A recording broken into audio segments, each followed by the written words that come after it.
Yeah. But it was good, man. Let's But see. how was your week, There we kid? go. My week was good. It looks like we coordinated. Didn't plan on it, but glad to see you there. We're in a nice shade of red, sir. And what's up to everybody out in the audience? I see your boys. Oh, what's up, everybody? I see your boys. They look good so far. They're gonna look even better this Sunday. I mean, yeah, Sunday. Who y'all You playing know they tomorrow? traded for McCole Hartman, right? We I got saw. hold on, almost live on Rockfin. We got the Chargers. All right, come on, Rockfin, come on. Your first said Get is some Chris water in on my a system. date. No. You know, he has to look extra suave every now and then in case y'all start slipping and forget about him. Millennials planning. Oh, good to see you. Best. It's the first time I've seen you in here, or at least in the chat. So welcome. Cat 83, Meteor Dreams. Um, Meteor Dreams. Hello, sorry. RBN beefing with Renee. Oh, hey, um, I'm only. You know what? And I'll tell y'all this. Typically, and let's just put the disclaimer. Well, of course, you guys see the stories that we're talking, but I guess we just gonna start in hot since Meteor is already throwing names around. Um, I wanted to cover this. I mean, yes and no. I really debated back and forth. I don't like covering, especially black content creators, who I feel that their intentions are in the right place overall, whether they get misguided, whether I agree, whatever. But overall, I believe that they started out to do things the right way. Um, and whatever anybody in the audience feels necessarily about anybody, I don't feel like that they're in this for the wrong reasons. So about Renee or whatever, I'm not even going to cast any dispersions. I didn't want to cover it at first because I didn't want to cover black content creators beefing with each other. And it seems like we're trying to glorify it or we want to help with a rift or anything like that. That's not, I mean, I'm pretty sure I can speak for Chris in saying this. And one thing about our platform is we've tried not to be about any of that. Um, wouldn't you agree, Chris? We try to stay away from that kind of stuff. Oh yeah, I don't. One, I'm not even too familiar with the situation and what's going on with those two groups. I mean, I heard a little bit of it, but I couldn't speak with any confidence about any part of it. You know what I mean? So I'll leave that to you people, and I'm sure people in the chat are aware of what's going on. But as you said, just to back up what you say, generally speaking, we don't want no smoke, not like that. Not on some, talking shit about people. And no, I don't, what I mean? It's not my thing, you know. Yeah, it's only a handful of it's only like a handful of people where we've like, and if we've said their name, we've said their names that we would. I Yeah. mean, not a fan of the Vanguard, uh, so that's pretty obvious. We're not a fan of who else? We've critiqued Jimmy Dore, like, um, and Yeah. at first my I mean, just to be criticism has been talking shit mild. about people. Yeah, my criticism has been mild for the most part, but lately, after that Cornell West interview, I did feel a type of way about Jimmy Dore, and frustrating enough, I guess I'll go on ahead and say it. Our buddy Pasta, I feel like Pasta is extremely misguided right now, behind his support of RFK. And Pasta, you're my buddy, so you already know you can come on here. We can talk about this anytime. I feel like you're so blinded by your support of RFK that you're taking some negative shots at at people unfairly. And all of these candidates, putting in my electoral mindset, all of these candidates are flawed. So we can't talk as if they're not.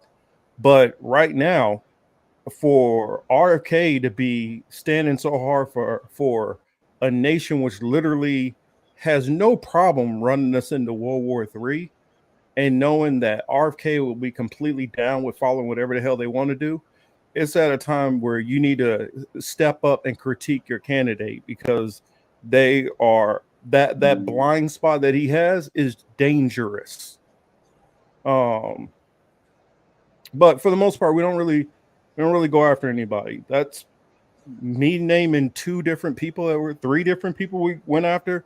That's out of character for us. But I felt like in this case needed to be clear on it. So I watched the whole thing earlier, their response, and I figure I'll show you guys the first beginning, because Nick actually lays out receipts in here. So I feel like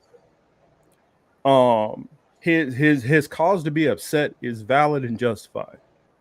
Also, you know, Sabby is definitely a friend of the show. She's been on a couple of times. I've been on her show. I've been on JB's show. So anybody who's like, "Oh, well, you're just biased because you're cool with some of the people from RBN." I mean, I don't really have any engagement with anybody else. Occasionally, I've liked a couple of messages from Rome and here and there, and said, hey, if he's ever out in LA and he wanted to do some kind of mutual aid work, then I'm cool with that. But I don't really have a open dialogue with anybody else besides Sabby and JB. So if anybody's saying that's why I'm like, it seems like I'm siding, I'm not trying to side, and I'm not trying to go after Renee either. I'm not in the middle of their beef, and I don't really want to be. But I figure I will show some of this. Let me pause it and let's get it onto the screen. That way you all will be able to see what I saw later on, and then we could talk about it. Let's see. Let's share my screen. Let's see. What are y'all saying out there? What did like I said, I'm completely out of this loop. I have no idea what's going on. I'm not too familiar with, the other party. Like I said, I'm out the loop. So yeah. I don't have anything. Yeah. I don't have anything to add, to this particular issue. You know what I'm saying? It does suck. I mean, I get everybody's black. It does suck that everybody got a beef, that people have to have disagreements, but sometimes it is what it is. You know what I mean? Steel sharp is steel, and sometimes you got to put people in their place when they get out of line. Yeah, I mean, hopefully it can be some kind of conversation behind the scenes, and some of this stuff can get worked out. We don't all have to, ideologically all agree, but at least, we can have respect for what each other are doing, and realize that this isn't, necessarily an easy thing to get out here and do this. So let me put this up here, and then I'll get back and see what y'all are talking about in the chat. Well, what's up? Yo, Steve says, I'm just here for the black on black violence. Yo, I'll tell you. Oh, gosh, of course. Oh, boy. Jeez. So let's get it started here. Here we go. That's the only reason on YouTube. There's no reason to be on YouTube unless people paying. Now, and the reason I'm bringing this up is, to your point, that's why we yes, it's corporate. Yes, it's unfair. But we can turn one white ally get reparations. We can get one person to get them in the streets. That's why we're here. That's why I do it. And that's why I think activists need to learn to use any tool they have. It's not either or. But that's a long answer. That's why we do it. No, right on. And if your doctor can argue that Cloning Tyrone on Netflix is revolutionary, and certainly our presence on YouTube is equally. But listen, speaking of which, whoa, listen, pardon our manners over here. I know you welcome BPM. Make sure we come over to your platform. We can talk much more about this also. Give us an invite. Marcus, there's an echo. Oh, hold on. It's a bad echo. In the wife beater tees and all this other stuff. They're like, and the chains. What do you mean? We, as a platform, we need somebody to get into a big beef. Well, Renee called out RBN Saturday pretty heavily, so I was wondering if we should follow up maybe through some thumbnails and start the beef there. Did that fix the echo? Okay, I wanted to check, just make sure that fixed the echo. And I forgot, I can just mute my mic right here. But I wanted to stop it right there because here I feel like is damning. He said literally, well, Renee started the beef. Well, I have people who come on the channel who have beef with other content creators or whatever. That does not mean that I need to double down on whatever they were saying. It's perfectly fine to allow other people to come on, and and when I do interviews with people, that I don't bring on people who I always agree with, especially not 100%. I let people get out their point of view and their thinking and their thoughts on it. So that doesn't mean that, oh, well, this person came on my show and they started attacking them, so let's start attacking them. That just seems very disingenuous that you're gonna start a beef because you heard Renee on your show the week before. I don't know. Well, let's start. Marcus, can you run it back because the echo was bad? I didn't get to really hear much of what was said.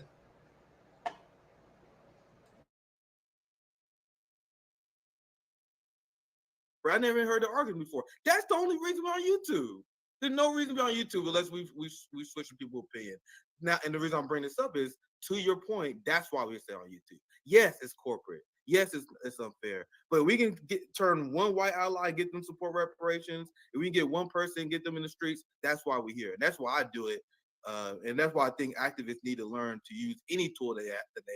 It's not either or. But that's a long answer, but that's exactly why we just right on. And if Ear Doctor can argue that cloning Tyrone on Netflix is revolutionary, then certainly our presence on YouTube is equally. But listen, speaking of which, whoa, listen, see, pardon our manners over here. I know you welcome to BPM. Make sure we come over to your platform and we can talk much more about this also. Give us an invite and we'll come over there and talk about it also. Yeah, it'd be great to have you back. Yeah, so that is in the wife beater tees and all this other stuff. They're like, and the chains. What do you mean? We, as a platform, we need somebody to get into a big beef. Well, Renee called out RBN Saturday pretty heavily, so I was wondering if we should follow up maybe through some thumbnails and start the beef there. I don't know if that was one because she called them out and dragged them for dragging her. And they dragged her. Oh man, apparently, oh boy, yeah, that's what I was saying. That was my whole thing. I was like, I don't know what's going on, but they were calling her all out her name and cussing at her. What? And yeah, the main dude dude over there. Are you talking about Nick, the brother we've had over here? Nick, yep, absolutely. Calling Renee out her name. I saw the tweets. Called her an op and called her this and that. Oh yeah. Oh, whoa. What's the was this in the context of that rally or was this something else? I think I have to get Renee. Maybe she's in the chat. She's probably at work. Is she in the chat? Maybe if she can come on, she can break it down for us. But I think it also has to do with her stances on these elections and the Green Party and where people are. And then, as I'm aware, it's the shortcomings of RBN and other platforms is anything left of the Democrats starts to become a problem. But I don't want to speak on her behalf, and I'm not entirely clear on the I don't really follow them too much. But she went in, and so that was when you ask, what beef do we want to? Look, it's already created. And they've Hey, gone at Trey. Jackie a little bit too. So I mean, if I'm not mistaken, right? Didn't they go at you around the rally? And so yeah, Yes. it's Yes. yeah, Yes, they yeah. did. Yeah, They- they did. I've Yeah. been on a couple of times. They're always nice to me. I didn't know Why that. y'all I didn't know think that. I don't fuck with them people? See what you did? See, you made me say a cuss word. See what you did? It's like your fifth one. It's like, I mean, you've outcussed Kim today, which is, it's so hard to do. But Marcus, I Right. think I Like, even real out quick. N-worded Kim today, if I think I about just, it. I I think just been so angry Kim lately. is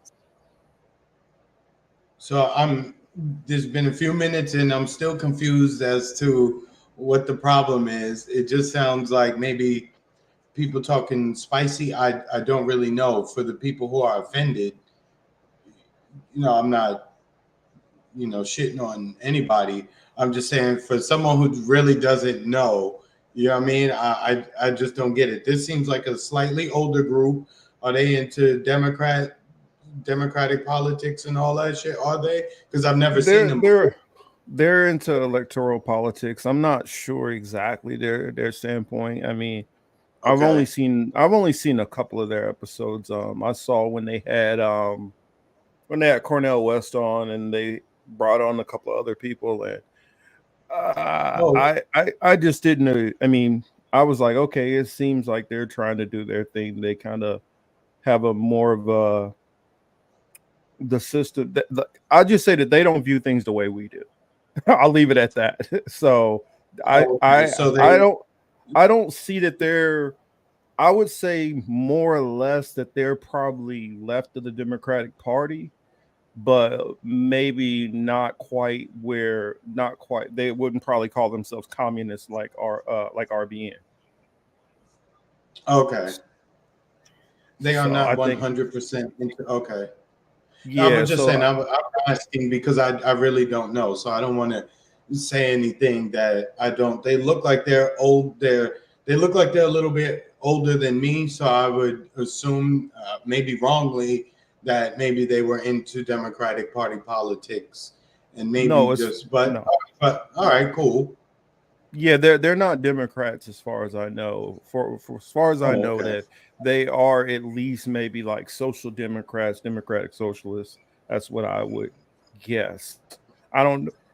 Excuse me. I don't know exactly if they pushing.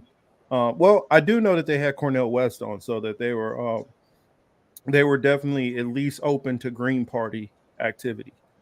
So I know that they're at least open to third parties and all that. I wouldn't necessarily say that they rocking with the Democratic Party.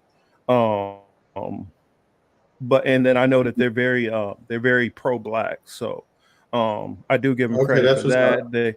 They do rock with a lot of different they speak with a lot of people who would be more kind of Pan Africans and are kind of in that Gotcha. mold. Okay.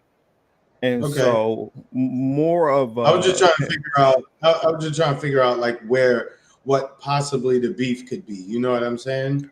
well what Because I just wanted to play this part first, and I'm gonna let Nick elaborate a little bit on how he feels. I'll play a couple of minutes of that, and then I'm gonna skip to Sabby's part, and that way hopefully this will make a little bit more sense. I would take it like this, because this it seems like it just inches up a little bit more and more and more.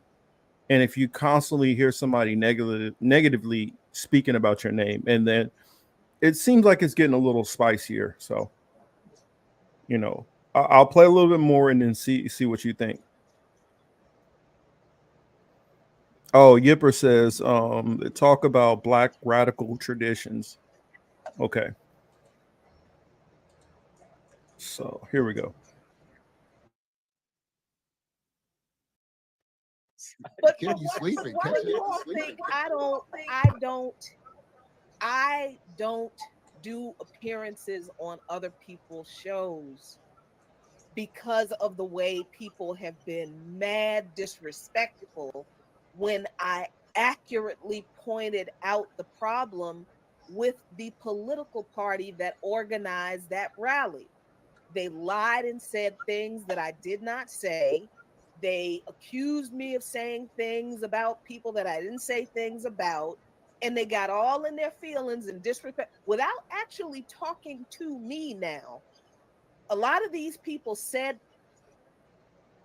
Now, this was one of the gripes that they had. I know that they're like, Nick was saying, like, I didn't say jack about you. What are you talking about? And so he did take a lot of offense to her, and I guess his name is Jared. I don't know. He took offense to these two individuals on the right more than anything. And then it seems like the guy was it Camus. It Come seems like on. he Kama. He seems like he kind of wasn't really talking any trash. I don't know. Unless I missed that. Or maybe there's more that they didn't put out. And so at first he was kind of. It seemed like Nick was kind of leaving him out of this, and then later on he kind of like you know, fired a couple of shots his way too. They didn't really say anything about Kim, but it more was directed at these two right here. And we'll play a little bit more, and you'll see what I mean.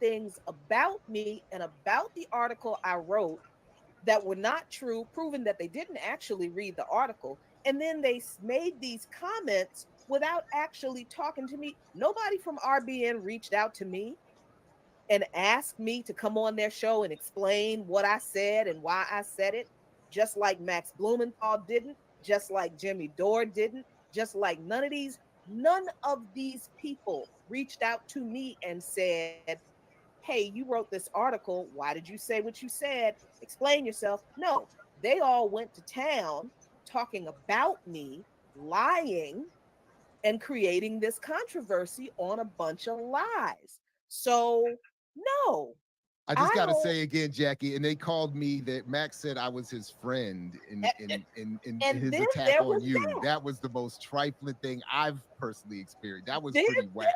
this dude goes on Jimmy Dore's show and talking about my friend Jared, like you and I are not actual friends. But I didn't know that it was the RBN cats in with that. I thought it was just the whites. I thought it was just Fat No, and because Jimmy. they went Some to the rally. RBN Their has a argument particular was connection to Door and the so-called white they, lefties. Like And I actually think they platformed them. oh, Like, you know what I mean? Like yeah. there's definitely some base. This right here was another contention that I can tell that it got up under Nick's skin. Kind of more making it like that they're more caping for white people than they are for the black community. That's something that I knew he took personal. And I mean, from a guy that's been told before, oh, you sound like you talking like a white person. I know that that can get up under somebody's skin if they've already been told that they sound like they white. That oh well, you got more of an allegiance to another group of people, and then I know that RBN has definitely heard people take shots that their audience is more than likely mostly white people. I've heard people say that before. I don't know if it's true. There's no way. I mean, I don't care either way. But the fact that that's been said, and it seems like these people are taking a shot and making it as if that's a negative. I could get where some of that anger starts to come in. So I'm saying all of these things, it seems like they are kind of taking shots at them. And so that's where I'm saying this is where some of this smoke, I believe, is coming from. But anything you want to say before I start it back?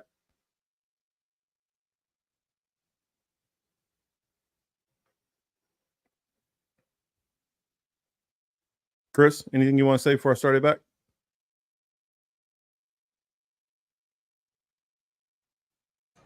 No, I'm saying I'm good. Go ahead, run it. Oh, I'm sorry. I didn't have it on the screen, so I couldn't see you. Oh, got you. Yeah, no, I was saying, go ahead, man. All right. Basis in that. But I thought that when it came to Jackie's situation specifically, I thought it was just the whites barking. I didn't know it was RBN, the blacks barking too. The fuck. So to be perfectly fair, when I used to watch Door's show, that was the first time I actually saw Nick or ever heard of Nick, was when he popped up on Door's show. And I will admit this.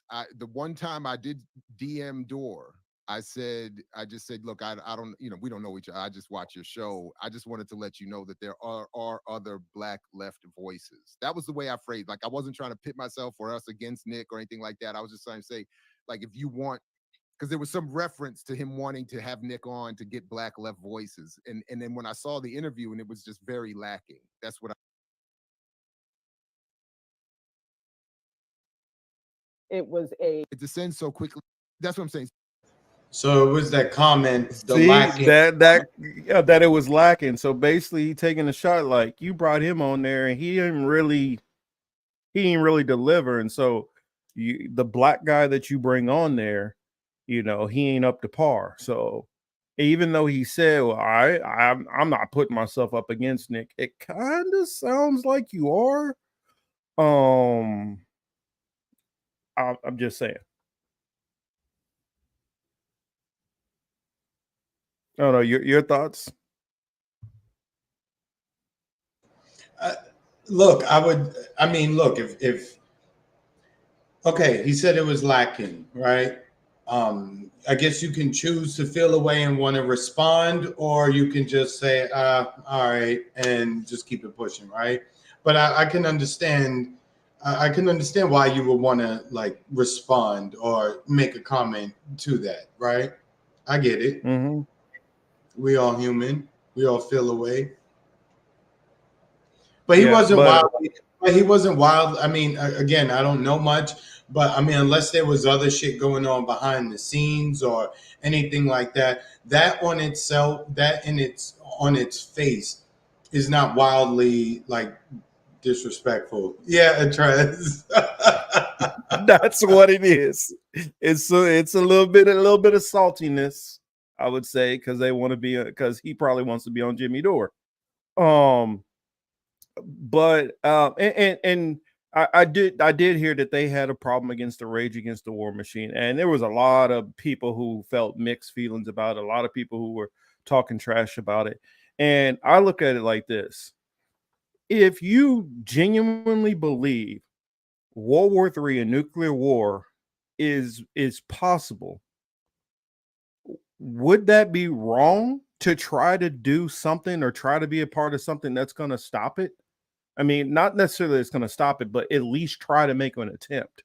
And even if you have to sometimes, like in a dire situation, you got to put aside different, okay, they don't support this and y'all don't support that. And then that's where I felt like, to be honest, some of the beef with people who were supporting the Rise Against the War Machine was kind of petty. And I know it's a big division between people, and I get it. People got their personal feelings, and some people are not going to get past personal shit that they got going on. And I'm not, and sometimes the personal shit is valid. If I know that this person right here shot my brother, I'm gonna have a hard time working with them. And I get that. But everybody didn't have a situation that was as personal. I do know of somebody who had a very good reason to have a axe to grind against that and not want to be a part of that whole thing because of something that they went through with somebody who was a big factor in part of the organization. But I'll give you guys a perfect example. When it was stop the mandates, what's his name? Riza Islam was out there. Do you think that Riza Islam aligns with most of these people that he was there with? Hell no. You think the Nation of Islam aligns with most of the people who were there? Hell no. But they felt that the mandates were a big enough issue to say, yo, on this one thing, we'll team up and then we go back to being on our other sides tomorrow. And I don't fault people who say, you know what, I can put aside my beef with this person for this one thing and click up.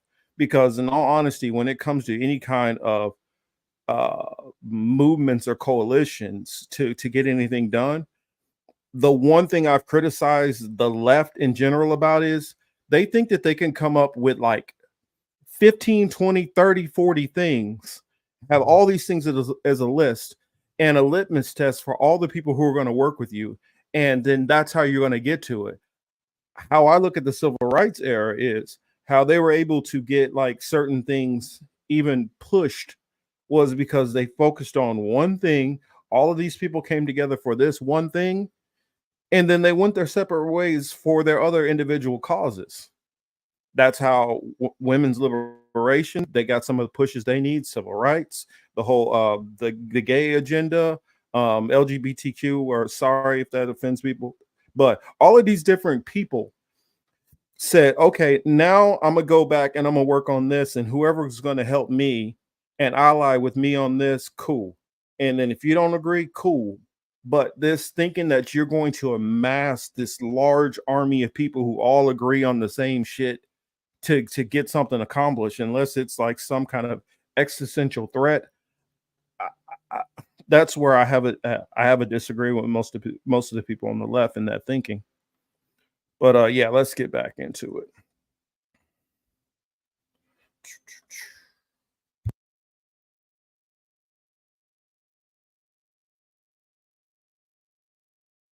I see Wesley out there. Good to see you, Wes. So when it descends so quickly into calling names and getting on lives,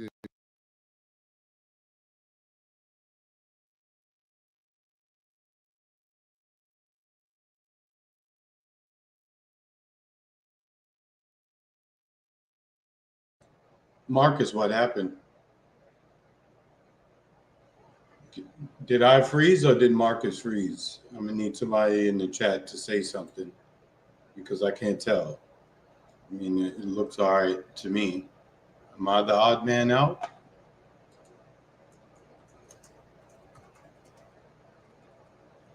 The video isn't playing. Okay, that's what I thought. Okay. Marcus froze, right? Okay, that's what I thought. Damn, I don't even like this view. All right, it's just me now. I don't even like being so close up on this shit. I had to back up a little bit. Again, I didn't know too much about that issue with RBN and that other group. To be quite honest, look, ain't nobody about to shoot each other. I don't think they're gonna have beef. I don't think it's gonna come to blows. I mean, I hope. No, I hope everybody could work it out at the end of the day, right? Because it seems like they probably agree on more things than they disagree on. So they just got to get a few things wrinkled out, So if it calls for them to have a few words with each other, hopefully it's just that, and they're able to get past it. And that's it. I don't know what happened to our boy Marcus, but I'm pretty sure he's probably working on getting back online. Probably had to do a hard reset. With that being said, I mean, we have several topics to discuss this week. I'm gonna try not to run through them all while I'm here solo, but sometimes that happens. A little scatterbrained in the head sometimes. But before we go in, I just want to ask the chat. Anybody see? I'm into music and my hip hop, rap, all that shit. I don't know if you guys saw DJ Envy. He's in hot water over his real estate bullshit. I thought that was very interesting.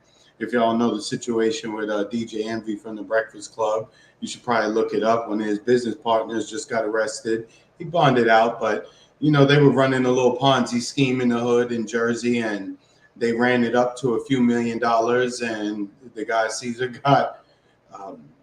Caesar Flipping New Jersey dude, or Flipping NJ, whatever his handle was on the gram, he was arrested, and they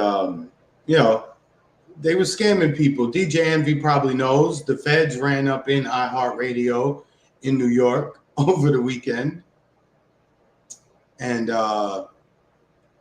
they took equipment. So we'll see how that works. All right, Marcus just got back on. He probably had to do a hard reset of his. Yeah, do a hard reset. Yeah. Marcus, we got to switch. Pause, because I don't like this. Yeah. Calm down, everybody. I know. Yeah. All right. Yeah, much better. Yeah, I was gonna say, I guess going ahead and pull it up, not pause. Go to the video. That way you be able to play the video and stop it, and maybe it won't freeze up on me as much. But that part, it was just getting to a part where he had Renee on there, and Okay. Renee was talking about how they had to change their name because there was a cease and desist that came about using Fred Hampton's leftists. And that was another beef that like they were throwing shots. And then on there, Jared is talking more about them trying to capture a white audience. And so it turned into more and more and more of them going after white people, white audience, almost like kind of questioning the black card in a sense. So that's where more and more of the heat got concentrated. Yeah, Chris, could you pull up the video, or do you need me to send it over to you? Yeah, you should send it to me. Okay. Yeah, where's my phone? Because it's a part in particular I want you to pull Send up. it and send it to me on Twitter if you can in the DM, because I'll just pull it up right here. But my phone is over Gotcha. here. I don't just feel like going to grab it, but if I had like Mr. Fantastic Arms or Inspector Gadget, what I mean, I'd be able to reach it. But yeah, it's like right there. I got you, sir. And if somebody was taking it, it'd be one thing if it's like one live stream and like like RBN came up and we had some disagreements with them on something and people just asked us a question and we answered. But it almost seems like this is being brought up intentionally to go against them, just like he said before, like we need to start a beef with somebody, which I don't even know why you would say some stupid shit like that online. I mean, not even necessarily online. Why would you even be in the mindset of we need to start some beef with somebody? But yeah, I don't. That's what I'm saying. For me, this is like, I mean, I'll be honest. Do I really care about this? I really don't. Right? You know what I mean? I don't. Well, I wish they would.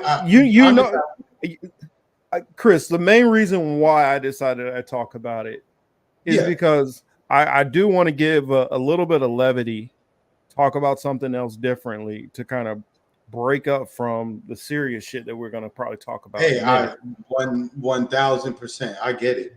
That's what I'm saying. And also it's kind of breaking news to me when I see Sabby getting fired up like that. I don't know how many years I've seen Sabby. At least a good 2 years. Sabby tries to stay. I've never seen. She's normally the even kill. I've never seen her. Yeah, that's what I was going to say. She normally stays at a good level. She doesn't really go too high, too low. She normally be, steady, right? Yeah. Okay, so you're saying that they got her worked up. Wesley put RBN not black enough. Oh, you would have probably made Nick's head explode. You put that in the chat. But I think like, and also you gotta remember it. They probably, with what 40,000. I agree, Meteor. They probably got a lot of people who were relaying these messages to them and showing them all these different instances where Black Power Media is talking shit, and you keep hearing it over and over and over. And I guess from what I'm hearing, I guess it had to have been like a good 6 months or so that this continuously baiting and picking. And I guess they said they tried to ignore it. But ignoring it, all it did was continue to get more and more excessive. Hey, KRS, KRS, don't judge people, man. I see we got Doom and Gloom in the building. Oh, shit. Oh, goodness. My homie Sebs is in the building. RBN Nick can't should go 10 minutes reset without hitting race. the blunt. Oh, okay. And like I've seen plenty of times where Nick is pretty ticked off and going off. Actually, I was kind of surprised also. Rome was very, very, very calm. That's because they probably seen him a couple of times, so they probably expected him to get all rowdy. So he probably hit the reverse Uno card on their ass and was like, "Yo, hold on, relax." You know what I mean? Jira says RBN has been going after Renee all year. I honestly think that it's been a mutual thing, and I hope that this is not taken the wrong way. I think that there are, because Renee is like part of the whole greens thing. I think that that's kind of just been where her energy has been focused.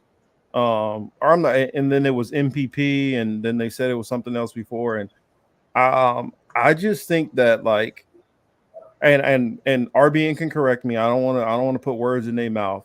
I think when they're saying third party, they're just like, yo, we're open to whatever candidate that looks good who's a third party.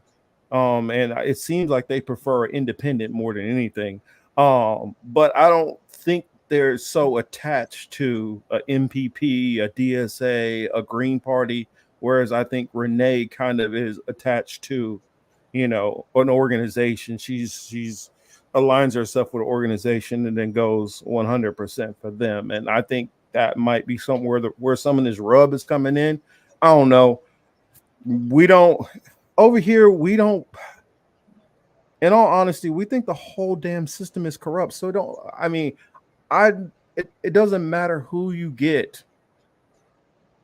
Let's say your candidate isn't corrupt and they can become president. What legislation are they going to be able to get through? They still got a whole corrupt legislation that they're dealing with. So we just don't see it, how it even really matters who the candidate is. Yeah, Kat, I saw that too. And I don't know what that was about. It says, I am still confused on what Rome meant that Renee destroyed Franco's career. I don't know what that's about. You asked Marcus, do you still talk to Franco? I don't have any beefs with Franco. I mean, I would say you guys ask Franco and see if he still has beefs towards me. I'll leave it at that. I mean, I really don't have a single beef towards Franco at all. I honestly wish he was kind of still doing some of the panels and things that he used to do, but he's kind of went into he's kind of into the new age stuff right now, and so that's where his focus is. Well, that's what it appears. And criticizing content creators.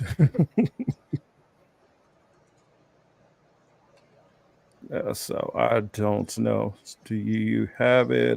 Maybe that's why Rome is calm, because he doesn't care, because he knows everything is corrupt. So he goes. That's why Chrome. That's why I said Chrome. That's why Rome. Like he said, he doesn't vote. We don't vote. I used to vote. I used to be a volunteer and be in all these parties and do all this. That's the reason why, honestly, when I hear some of this third party advocacy, I don't pay much attention to it, because I understand how hard it is for these parties to be able to get on the ballot. So that's one aspect, just getting on the ballot. Two, getting staffing and support in all of these different states, and not only states, in all the various parts, in all the various counties throughout those entire states. That's a lot of money that's involved in that. You can't get that many damn volunteers. Another thing is a candidate, the ability for a candidate to have any chance of getting elected, it typically comes down to name recognition. Name recognition is a huge part of how you get elected. If nobody knows who the hell you are, they're not going to vote for you. And then after name recognition, to be able to get somewhat decent decent coverage and not be facing an uphill battle of negative coverage. So there's so many mountains of opposition that's against you and any of these upstart parties that I don't take any of them seriously. And the mindset, unless you're gonna have some billionaire who decides, like a Ross Perot, who decides, you know what, I just think this system's corrupt and I'm not attached to any labels, so I'm just gonna go out there and do this out of my own pocket. I don't see how anybody has a chance in the system. You need, I mean, incredible amounts of money, an incredible amount of staffing to be able to have any chance at running for president, to be a legitimate candidate. I hate to break it to y'all, but Marianne Williamson supporters, RFK supporters, Cornel West, none of them have a shot in hell at winning. None of them. And the reason why I'll tell you none of them I know for a fact is because you have to win counties and precincts, and tell me which state any of them are going to win. If you can tell me the states that you believe that Cornel West or RFK or Marianne Williamson is going to win, then I'll start to buy into what you're talking about. But even then, you have a whole corrupt Senate and a whole corrupt Congress.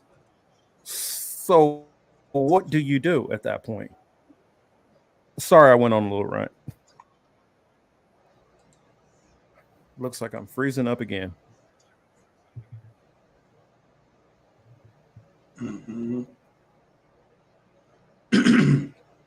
Did we lose him, or is he still there? I can hear you, but it looks like you're about to lose me. Oh, came back. I thought I was about to get kicked out. Frankel did everything to happen. Frank the Oh man. Oh, that's rough, Colin. That is brutal. He says Renee has the reverse Midas effect. Whatever she touches turns to shit. Damn. I don't know. I must have skipped something. Baba says I must have missed something. I'm not watching YouTube anymore. Who's Renee? Renee Johnston. Indie Media in the building. But do you have the video, Chris? Oh, let me go to it. There we go. Okay. What's he says? Am I mistaken, or is it possible in all 50 states to write a candidate name on the ballot? It's possible, but you would have to have a mass movement, and you'd have to win a certain amount of counties.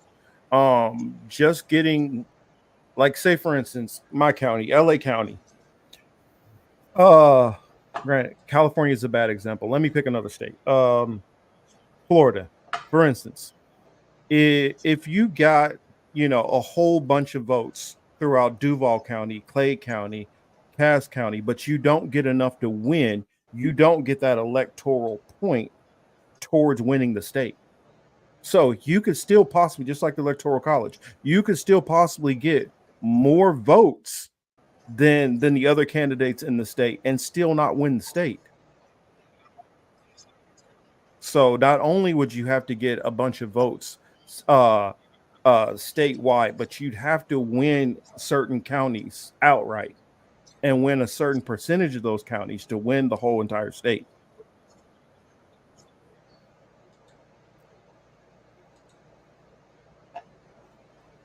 That's what I'm saying. Where do you want me to start the video? Like what time? Go back to where Renee was at, because I'm not sure how much of that they heard.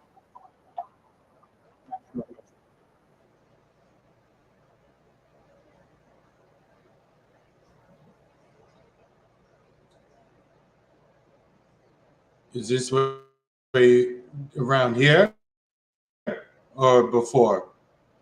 A little bit before, but I guess you could technically cut that out, and then you can let you can just go ahead from when Nick comes in and start. Oh no, you got to go back some more because it was just Nick and Rome at first. JB wasn't on right away.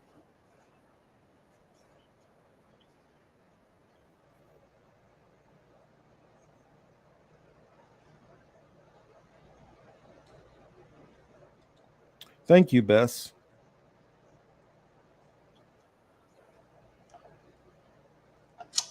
So yeah, we're just waiting. I'm just waiting for it to start. I don't know. Disagree with Okay, there we this go. and saying this is what I disagree with, which is fair game. It should happen. I'm not. That to me signifies you're not really trying to build. You're trying to win, Right. score points, get subscribers, get white audience members, Right. Right. but you're not trying to build, and that's Right. why I'm at least glad they changed. They got rid of the Fred Hampton from their name because Changed it. They were told to change. Well, let's be clear. however it happened, That was it. Oh, I know. This is not. I'm not speaking in hyperbole here. I know it was a cease and desist. They were told stop using that name. Yes, it was a stop using this name. You don't have permission to use this name. Stop using this name. The sad part about it, honestly, to me, is that's when they kind of they switched, right? I actually liked them better. Well, can I tell you? Okay, so here let me do my version of the petty. I don't know. I've never thought it would have had any impact, but I did tell Fred Jr. off the record once. There were multiple. That's another beef they had. I'm not alone. That's what I'm saying. I don't want to. I'd like to think it was I was the last straw, maybe, but I did tell him. I said, my man, are you familiar with this? Because my point to him in the thing that no question. I just want to. I mean, listen. We respect what's going on at RBN because I feel like we on the same block, right? It's like I see y'all over there. What's up? What's up? And obviously, we are being targeted by the same structures, by the same systems of power and oppression and all that. So we commiserate. We send solidarity. Like when y'all get strike. These fake ass motherfuckers. What's popping, my friends, my family? We're gonna have to do this. You guys think we wanted to do this? Rome trying Warner. You guys think we wanted to do this? You want to know what white liberals wanted to see more than anything? Rome? This. White liberals wanted to see Black Power Media fight with RBN. That's what white liberals want to see. So here's Black Power Media doing the bidding of white liberals. Chris, stop it real quick. Spreading bullshit. Rome, I got a question for you.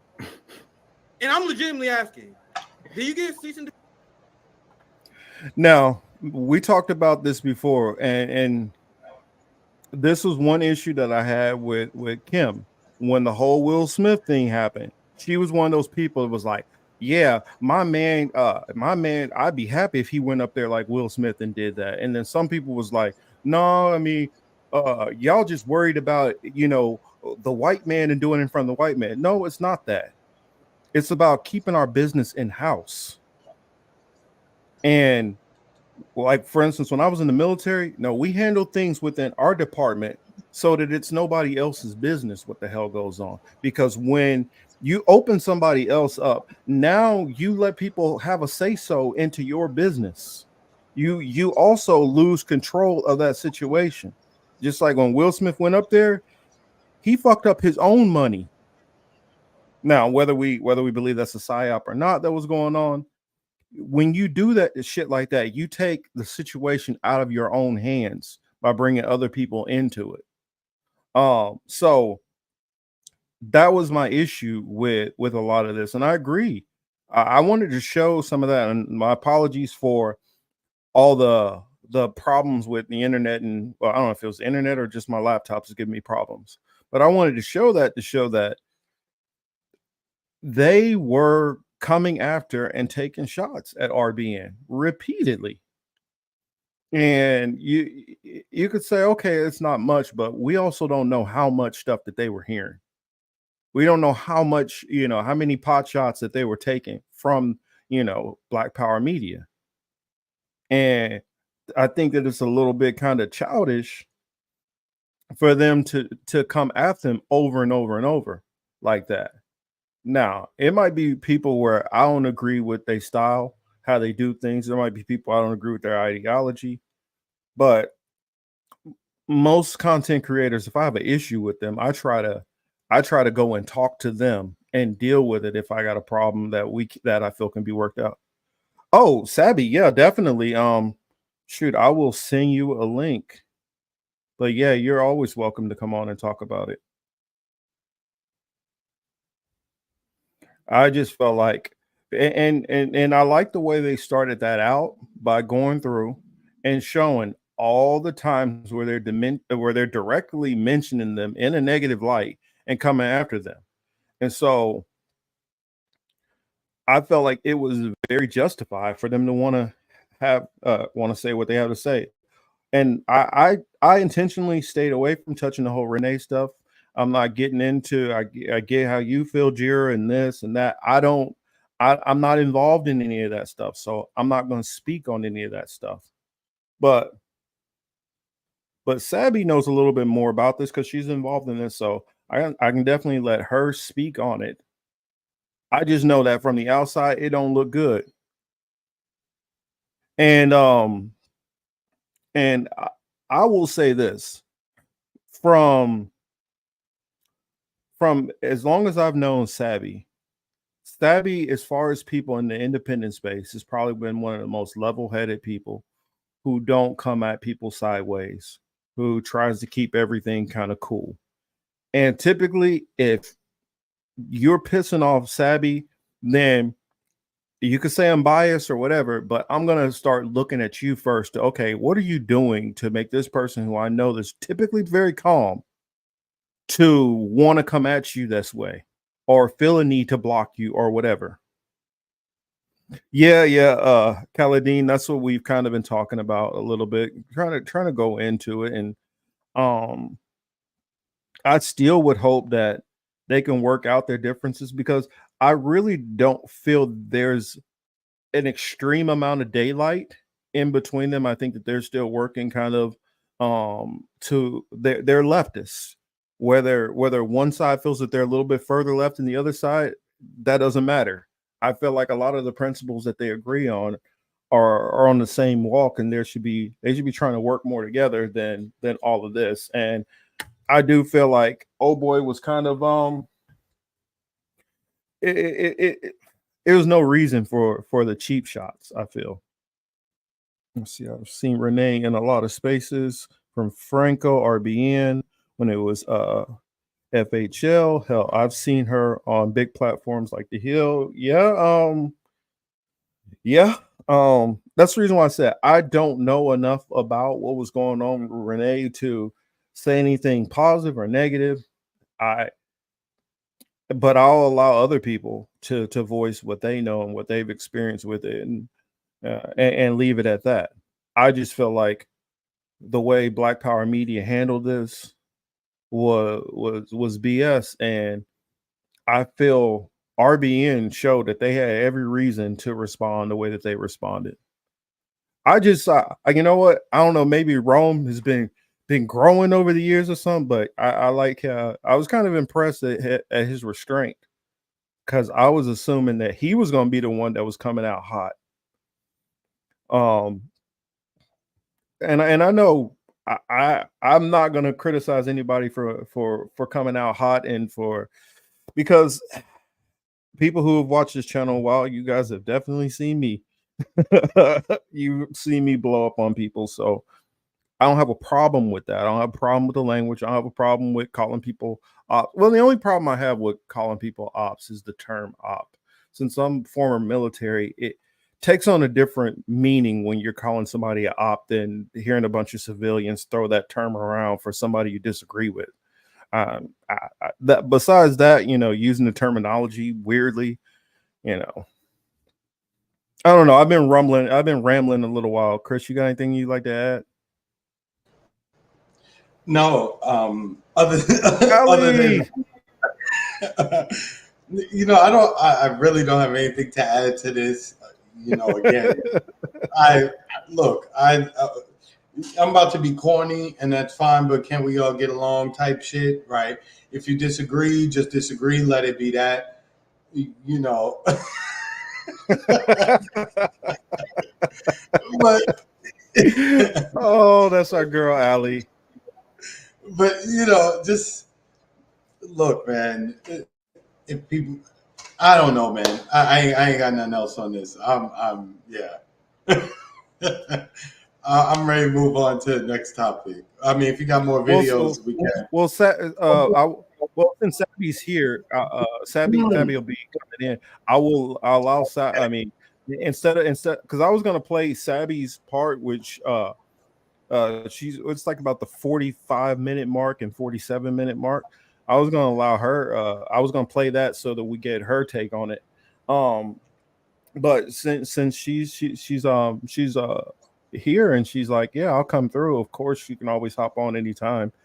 Honestly, most content creators, anytime y'all have a viewpoint on something that we're talking about and you want to swing through the political matrix, I mean, we pretty much allow anybody on there as long as it's not people who we know is just going to be fighting and arguing. I mean, there's one person whose name will not be named who will never be allowed to come on this channel. In fact, that one person is somebody that if I could find that person, I'm not saying like I would track somebody down, but if I was to walk past him on a crowded street, might get the taste slapped out his mouth. That's all I'm saying. Chris, you know who I'm talking about, and we'll leave it at that. Yeah.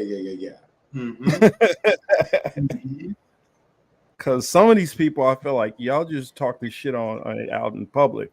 Yeah, say this shit to my face. Say this shit to my face. That's what I feel about it.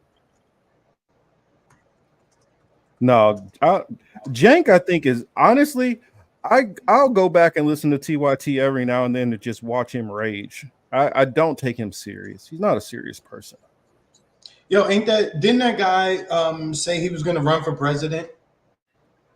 I'm like, can he? Is he even a natural born citizen? I don't know. But I was going to say he's not born here, so I think he's just it's a cash grab. Yo, though, I'm telling you, either we fucked up, our parents messed up, right? Because they didn't push us into politics to fundraise. They didn't teach about fundraising. They didn't tell us that it would have been in our best interest to convert to either Israeli or Ukrainian citizenship, because that you mean way Judaism. No, not even Judaism. I'm just talking about Israeli citizenship, because the United States. But if you're not Jewish by birth, then you got to convert to be able to come in. Yeah, whatever. I'm just saying, like, that was the way to get. That's the way to get the money. You'll have the United States you'll have the president of the United States advocating. Are you trying to, like?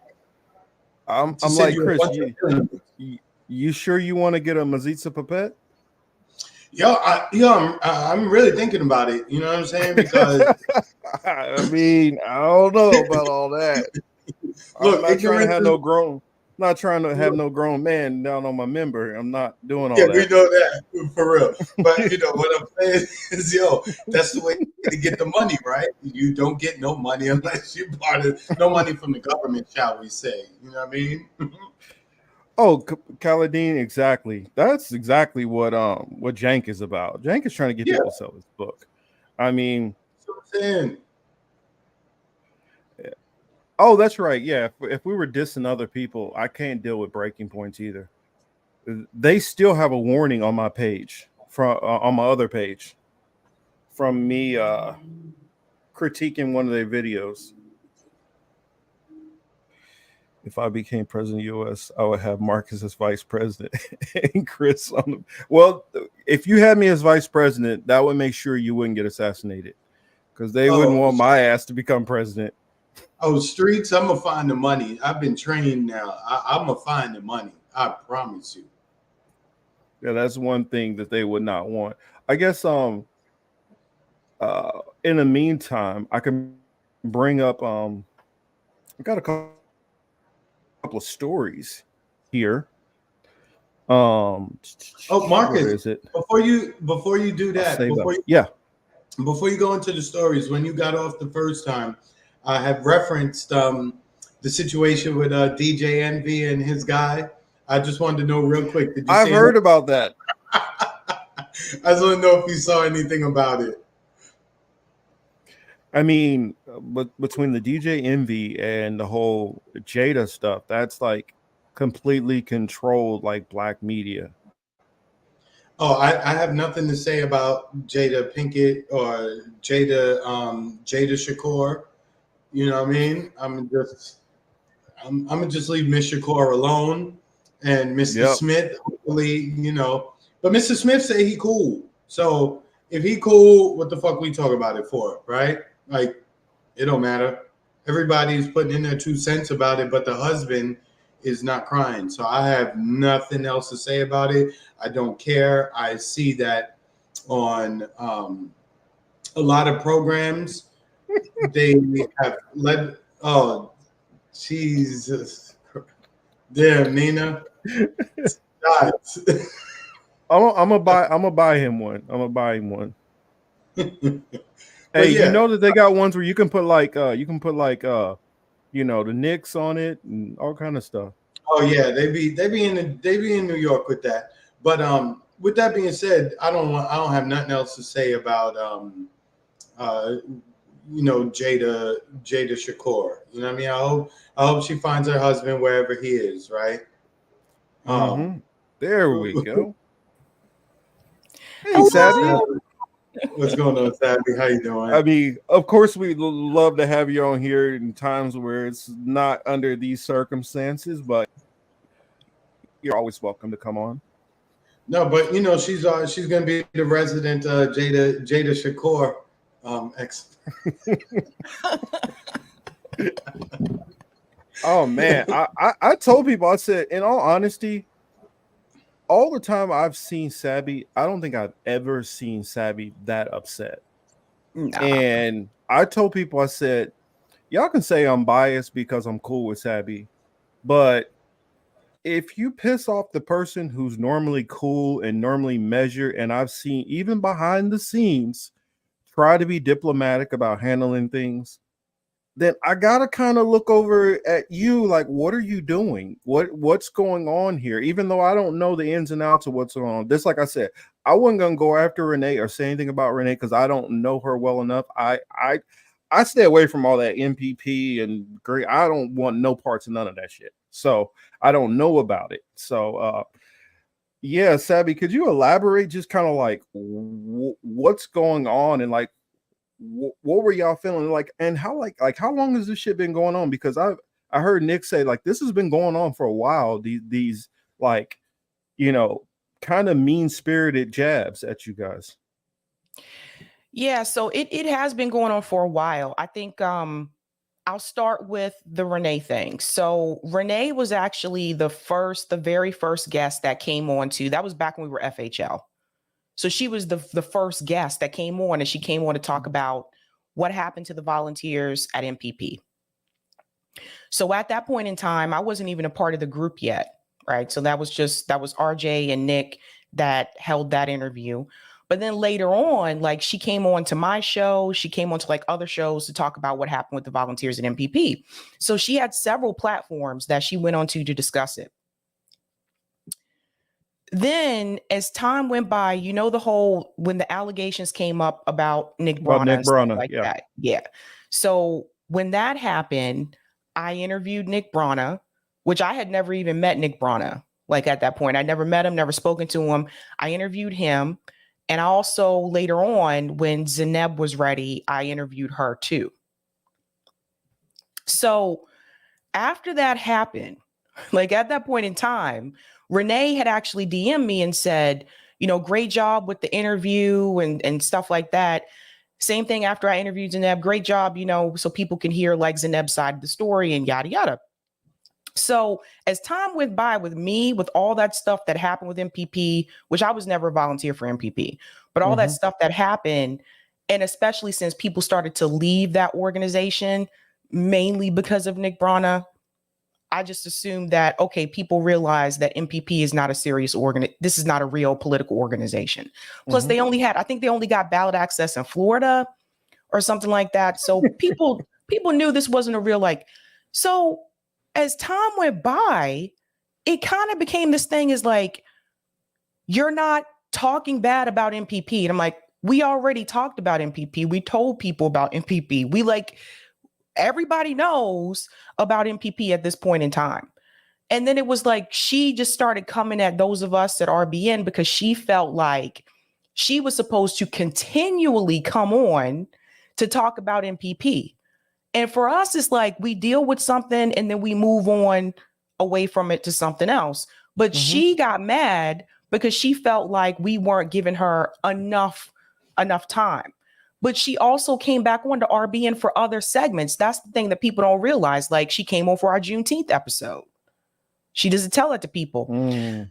So then one day she puts up this tweet on Twitter and she says that she didn't know how to take it when CJ went off on Nick Brana. Because this is after Jimmy Dore announced I remember that. I remember that. Yeah. So he was trying to get Jimmy to run for president.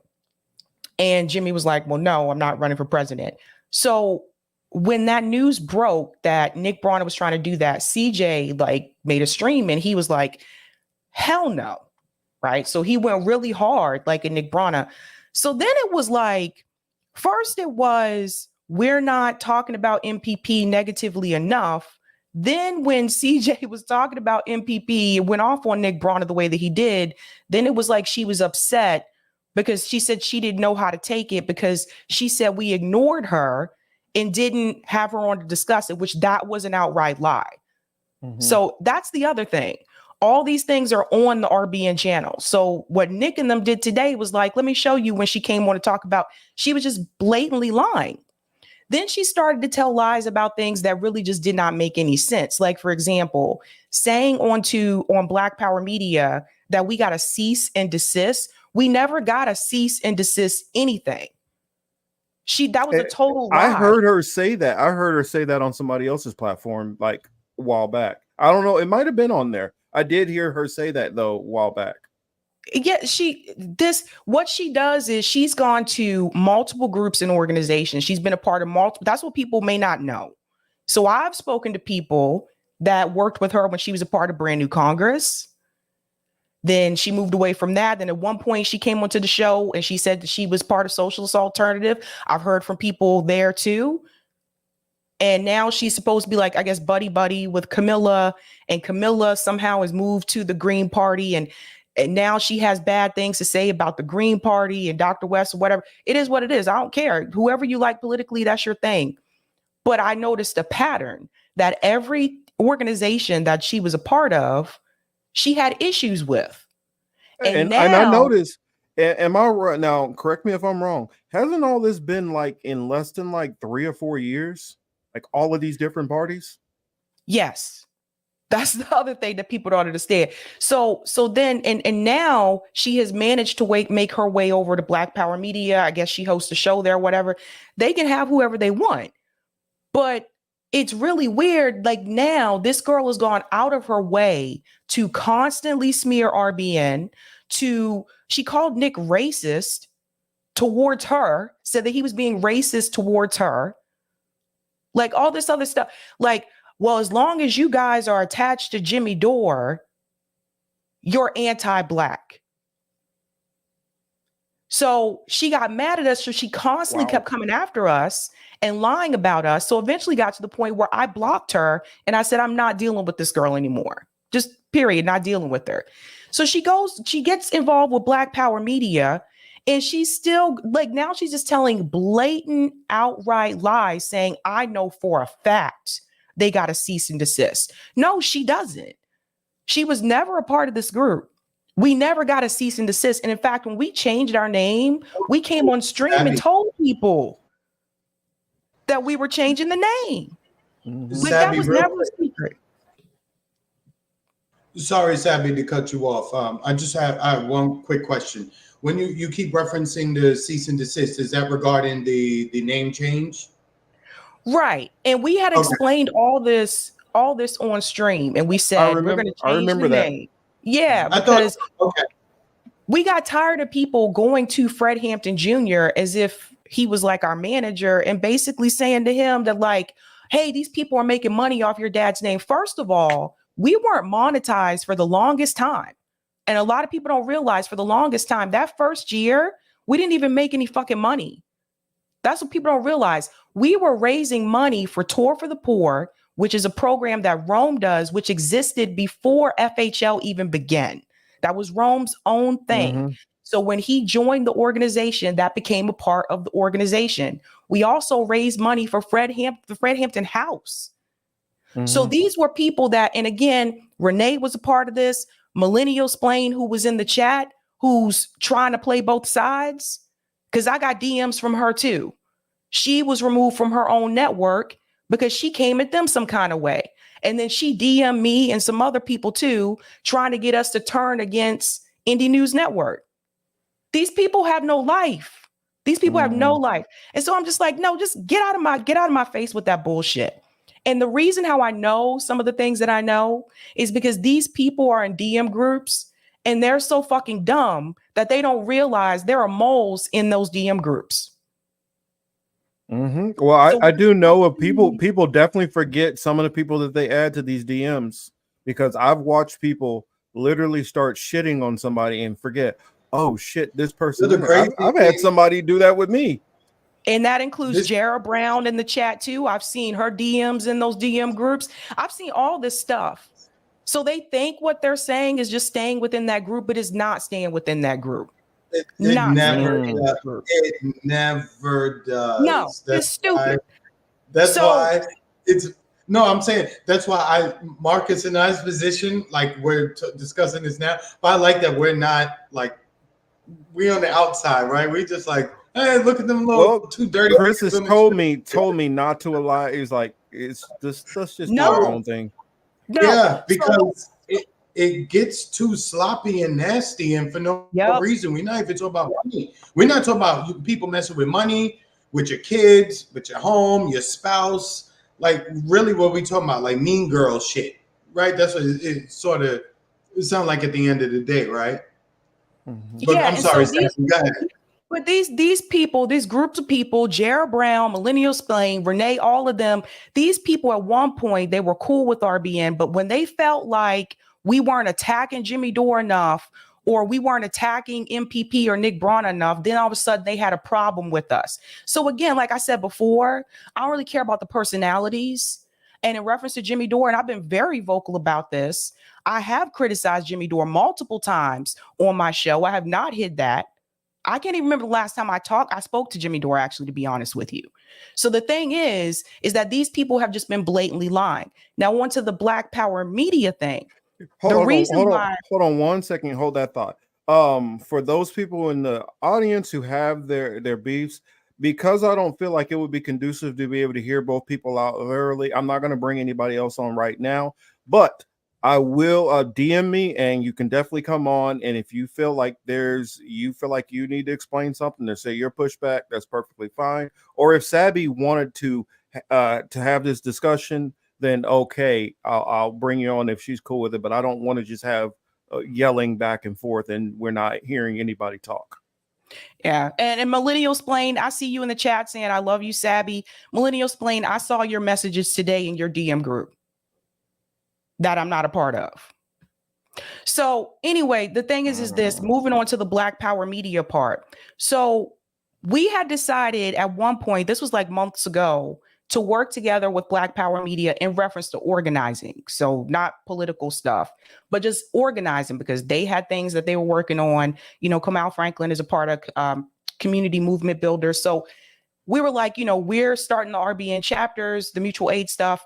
How about, we obviously have agreement when it comes to certain areas and like organizing stuff. How about we collaborate together? So there was a stream where CJ and Nick brought on, it was Kamal and Katanje. Both of them came on and we were talking about starting the organizing and collaborating together. So this was public. This wasn't something that was just behind the scenes. So, we were like, Okay, cool. This is great. Like, you know, we're in community with them, that kind of thing. Then the past couple of months, we were receiving like screenshots from people, clips from people saying they want to know why Black Power Media is taking jabs at us if we're supposed to be collaborating with them.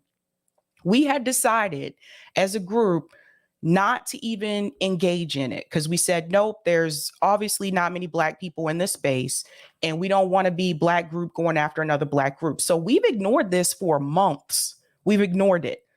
Then the recent things that you just saw today, those things happened this week, right? So there were 2 different streams where Renee was talking about all of that was this week, except for the Nick interview. The Nick Damn, interview, that's a lot of smoke Yeah. in 1 week. Good Lord. I was thinking that Yeah. this is over a period of time, and I didn't realize all that was just like, I mean, majority of that was just this week. And Khalidine, I don't feel disrespected. I don't feel disrespected by anybody. Like I said, I'll give you guys all your time to get on here, and you guys can voice however you feel and what you disagree on. I'm not going to interrupt anybody or push back. And then I'll allow for, as you guys know, Sabby has her channel, and she'll definitely respond to you if you guys say something that is out of pocket.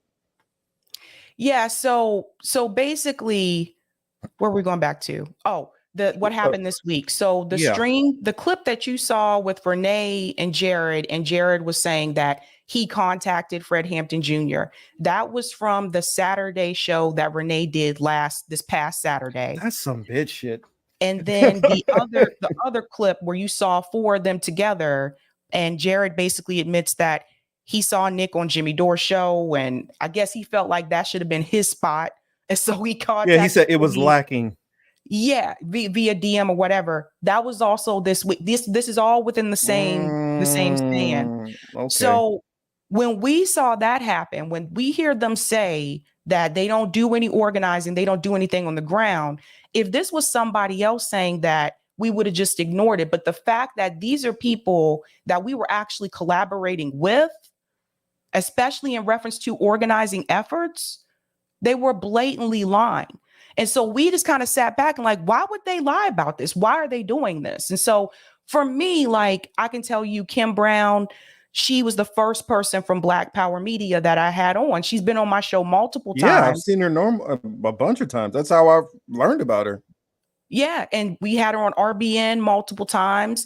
I believe, if I remember correctly, I remember Josana and Nick went on to her show to promote Camp Dada when we were organizing for that. So they know like what we were doing. And I felt some kind of way for her to just sit there. And I'm like, really? You're not going to push back on that? Like, and for Kamau to sit there and he knew that we were organizing and we had collaborated with him, and for him to just shrug and not say anything while Jackie and Jared tell these lies about us. I'm like, what the hell is going on? Like, why are you guys doing this?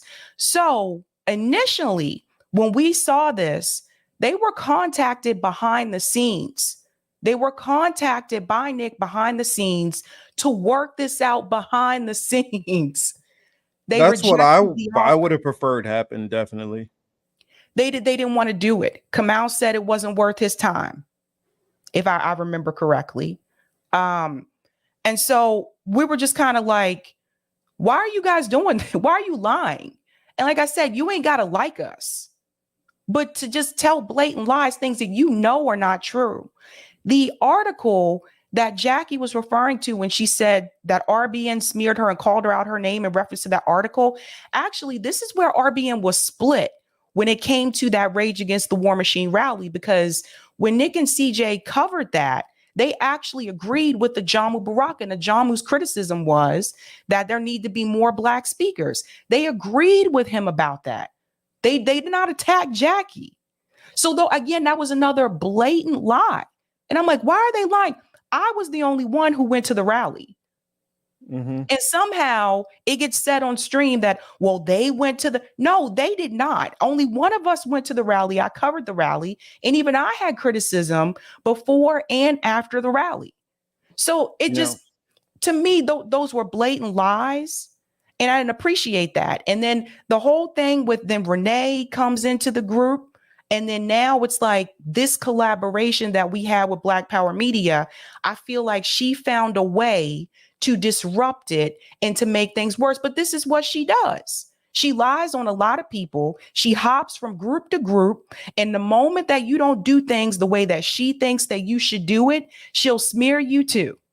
She's done this to several people. So again, to me, if I look at it like this, and I see that you're almost 50 years old, which she is, you're almost 50 years old and you're a mom. Why are you spending your time doing this? Just constantly attacking people and smearing people. Like, this is just ridiculous. All because you have a disagreement with us because you feel that we didn't bring you on to talk about MPP as much as you feel that we should have. It has been 2 years, 2 years since all this drama started with MPP. Why are you still focused on MPP and Nick Brana when nobody is even paying attention to it? Like, that's the thing. People aren't, until Cornel West announced that campaign with People's Party, nobody was paying attention to MPP. People only pay attention to it because people like her keep bringing it back into the fold. If she would just shut up about it, MPP would die and go away and Nick Brana would become irrelevant. But she makes him relevant. And that's the thing that she don't understand. I don't like, I intentionally try not to know anything about Nick Brana. I mean, I don't. I feel like, well, like I said before you came on, I said I don't really feel like most of these new upstart parties, what it takes to actually be able to really get this running on a mass scale to actually be competitive against the Republicans and Democrats. I don't think that this is going to get you there. So I don't even pay them any attention. And I don't want for people that y'all are pushing that, and maybe 10, 15, 20 years down the line, if we got that much time, maybe y'all can get that working. I don't have the faith in that. And Bess, I'll make sure Renee can. You're welcome to hop on here. You can talk to me face to face like a woman instead of behind my back. Come on, Renee. Since you said that, then I'll make sure to give her a link, because I was just gonna have Renee to come on. I'm just trying to, if you fine with it, okay, cool. I will send it over to her, because I like I said, I'm not involved in all this stuff, so I don't really know most of this stuff. I don't really know, and I honestly prefer to not be in the middle of a lot of that stuff, because I've done my time organizing and all that, and I felt like I wasted a lot of my damn time. And with organizing, I felt like it was a waste of time. It was a complete waste of time. Organizing spaces can be, I guess, frustrating sometimes. I mean, more than sometimes. Well, I actually, what was it? I organized for like multiple Democratic campaigns.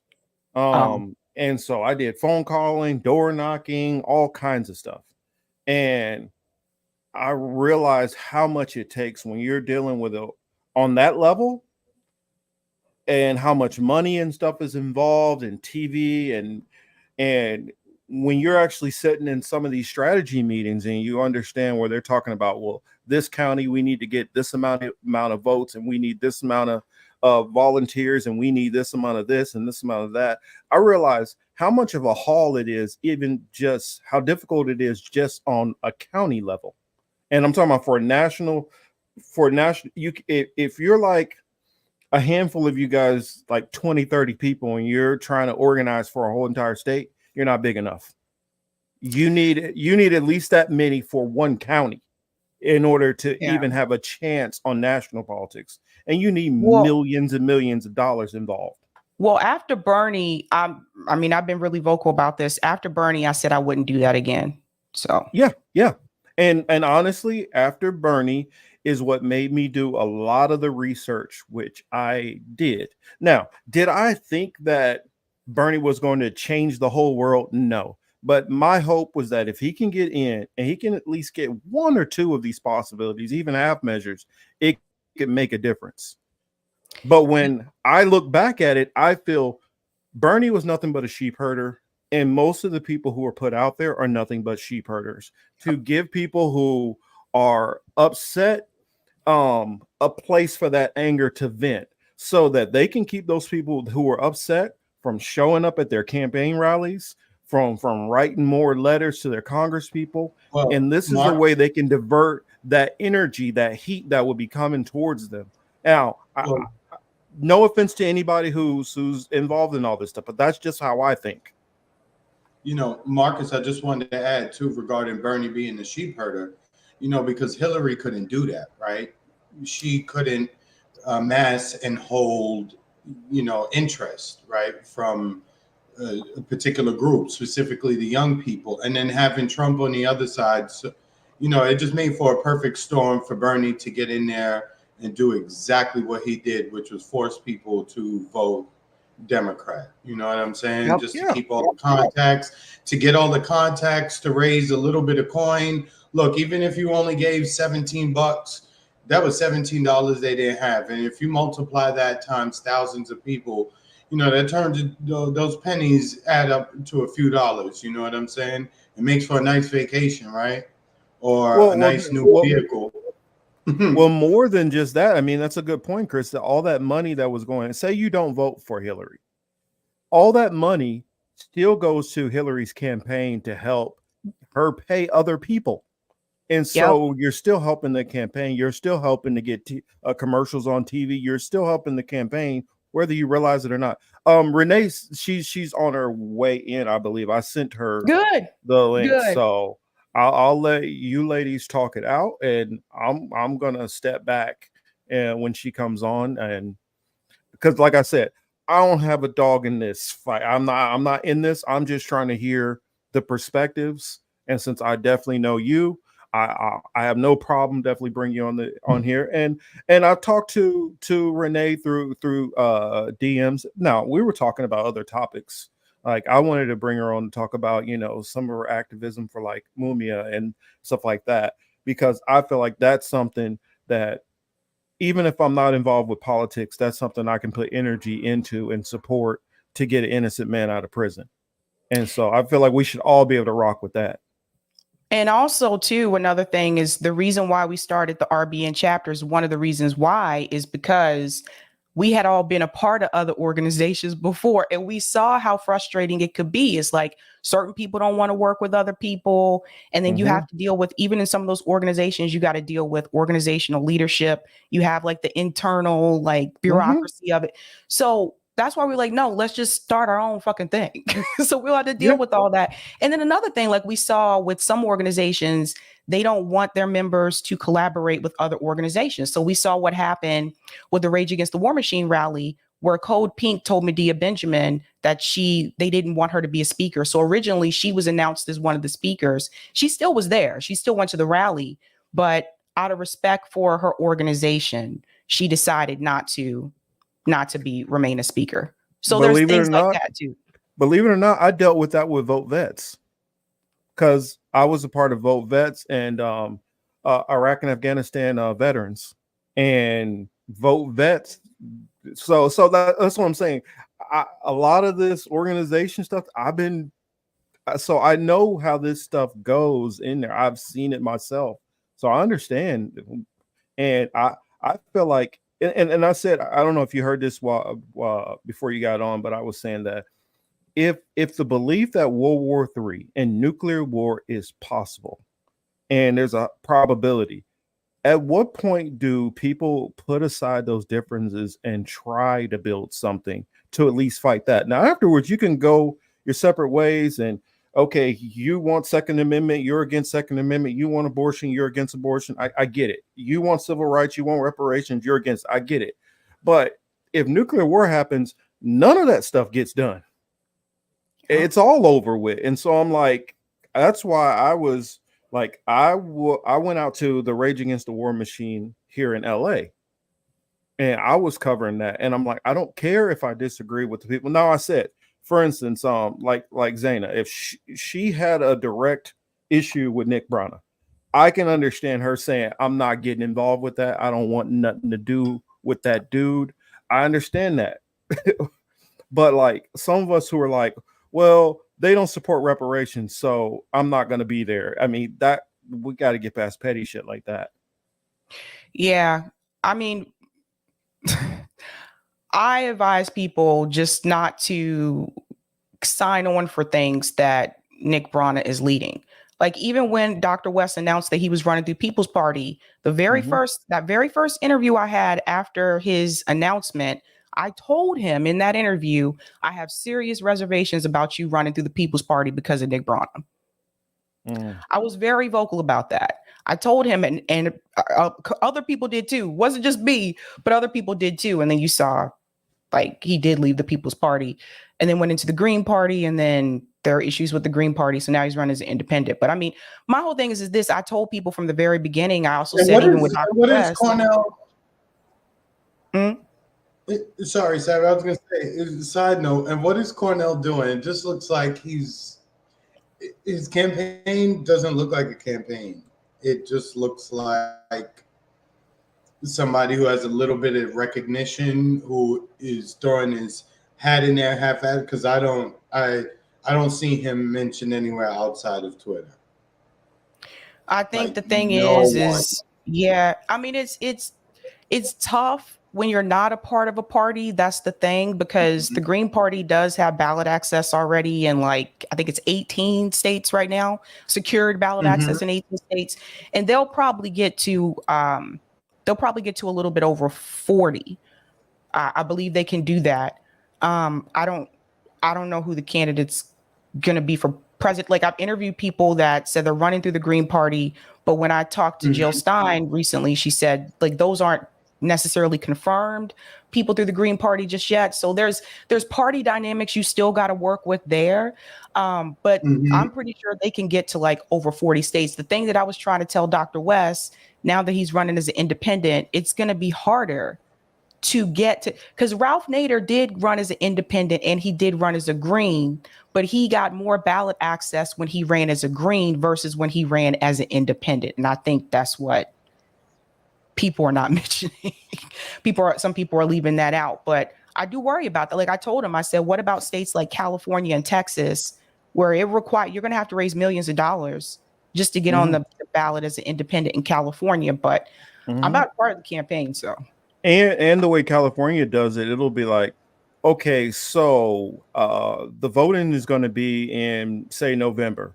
Okay, we're not going to let you start doing it until this time. And so they literally like give you like 2 or 3 weeks to get like millions of signatures all over, like not millions, but like hundreds of thousands of signatures. And so it's not like, oh, well, we're going to give you this long period of time. They have really short deadlines in California. Wow. I'm not sure if he knows. I don't know if he knows that or not, but I mean, that's one of those things about, like, in some places he would have still had to run as an independent. So like, for example, Ohio was one of those places where even when he was a part of the Green Party in Ohio, he was still going to have to run as an independent with the Greens, if that makes sense. Yeah. But yeah, places like California and Texas, and I think Arizona was another one that was kind of tough to get the signatures. So I don't know, man. I don't really know. All I know is that I think next year is going to be wild. 2024 election is going to be wild. And I can tell you, Kansas, it's a kind of a lower threshold, but in the state of Missouri, it's county by county. So that explains why. Yeah. So because Nick said he's like, I don't think. This next election, 2024, like you just said, it's going to be wild. It's going to be crazy, and especially since they're talking about the mail-in ballots, just in terms of the process of it all, it's going to lead to more bullshit and shenanigans. We saw it last time. We're going to see it again. The system is fucked up. Yep. They don't. Let me say it like this. Yeah. Go ahead, Sappy. I'm sorry. Go ahead. It always comes back to the system. That's the thing. It all comes back to it. Now, Dr. West said he's running like more like a movement, right? Instead of like a campaign. I will say, like, he has been to a lot of events. Like he's been to marches, he's been to rallies. He's the first person I've seen. I'll have to double check, but he was the first person I've seen so far that issued a response to Joe Biden's address in reference to Israel and the Ukraine war. So he did issue a video like response for that and stuff. But I think that he feels that he's early. He's actually starting early because, for example, when Jill Stein ran through the Green Party in 2016, she announced that year. So I guess he kind of looked at it as though like he's actually early and ahead of the game. It's just, again, like as an independent now, it's like you're kind of starting all over. Correct. Yeah. I mean, the thing is, Cornel West is a good guy, right? He stands for most of the he stands for most things that I would agree with, right? So I don't have anything negative to say about the man. I mean, there's a few critiques. That's me. Really, yeah. But there's a few critiques here and there, but who walking among us can't be fucking critiqued, right? So with that being said, it would be nice if someone like him and others actually had a chance, not just for president, but to actually take over the House, take over the Senate, et cetera, et cetera. But we just saw, what's that old bitch name? I'm sorry, Savvy, I don't mean to disrespect women. Oh, sorry, we a little rough over here. I'm talking about that old bitch who just died while she was in what's her name? Oh, you're talking about crotchety ass Feinstein. Oh, No. This. Yeah. So that's what I'm saying. The system makes sure that people like her get to literally sit there in their depends and pass away.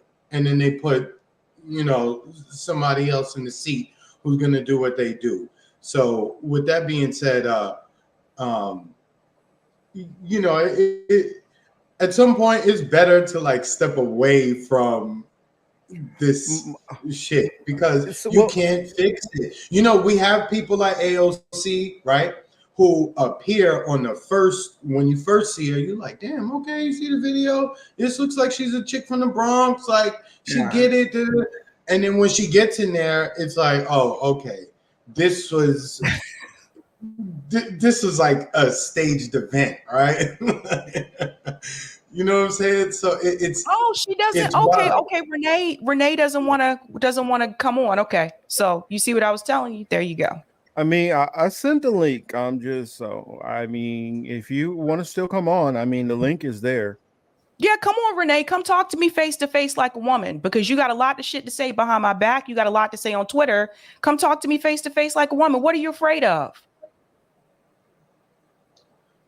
Oh, Renee, I don't know you, Renee, and I'm not being disrespectful to you, but if someone is offering you the opportunity to come and talk to them who you have a grievance with, you should go ahead and do it. This is not the Bloods, even though we read tonight, me and Marcus, right? We're not going to jump you, right? You're going to be able to have a conversation. You know what I mean? And honestly, I hope it's a respectful conversation. I'm not trying to, I know you don't know about how we do things necessarily, but and that's the reason why I'm like, I don't know best well enough to know how the conversation will go. If I think that it can be kind of held in decent and we can get something out of it here on each side, then okay, cool. But I don't want to just have a bunch of yelling going on. That's what I don't want to do. I mean, I try to take after Sabby and trying to keep it a little bit mellow, except for when people piss me off. But I got my yelling out earlier this afternoon, but I meant every damn word that I said. That's for sure. Yeah, I mean, yeah, you got out your points nice and hot. I saw that. Oh, and what I was gonna say about Cornel West is I don't think that Cornel West is wrong because Chris is like, oh, he don't have nothing to say about him. I do. I honestly believe, and everybody, and y'all can think I'm crazy, conspiracy theory. That's fine. That's cool. I've heard it all. I honestly believe that when I was talking about that Boule stuff and fraternities, Savvy, I completely believe he's part of it. Now the fraternities and stuff. Well, not saying that all the fraternities, because I know plenty of people who are in fraternities, and that doesn't mean being in a fraternity doesn't equate instant. It's just like if I cover my right or left eye, does not mean I'm Illuminati all of a sudden. But I do know that the Boule and Prince Hall Freemasons pull from the grounds of fraternities, and they're like, Yep. "Oh, this is a good candidate. We can work with this one," and so they'll pull people out, and then they'll test them.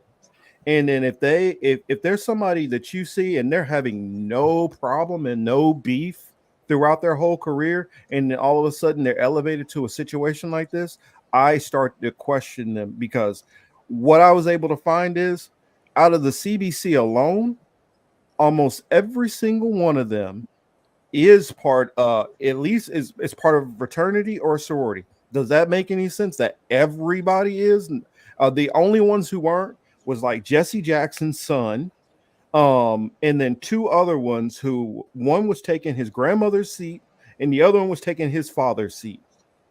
And it was a female, and she her uncle worked up under, I believe, like Ted Kennedy or something like that. Like he was it was some kind of ties like that. And so where I can see that there is some form of nepotism and all of these things, I have a hard time trusting that these people got there on their own merits.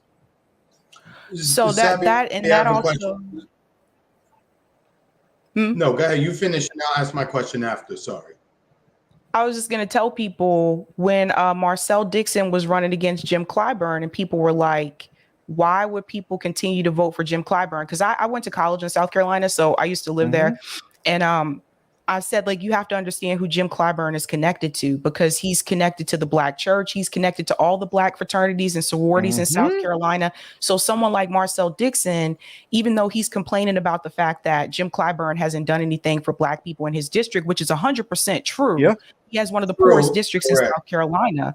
The people are still there. It's like they're brainwashed by the pastors in the church that this is who we're going to support. And then also you have like the Greek life fraternities and sororities that they are going to back Jim Clyburn. Like, he has all those people on deck. And so that's why it's harder for people to beat someone like that. And well, Pittsburgh dude, sorry, Chris, I'll give it to you after this. Pittsburgh dude said West had, let me read it exactly. Dr. West got denied tenure at Harvard. Actually, I believe it was Princeton, for standing up for Palestinians. He did have a beef. Yeah, but the thing about it is, he was very tepid in that criticism. Very, very tepid. And that's the reason why I know he absolutely has no chance of making it. And I believe the reason why he is running, which Cornel West has never showed any inkling of thinking of running. The man is smart enough to understand how virtually impossible it is for him to become president. He understands that. So therefore, why is he running? What is the purpose?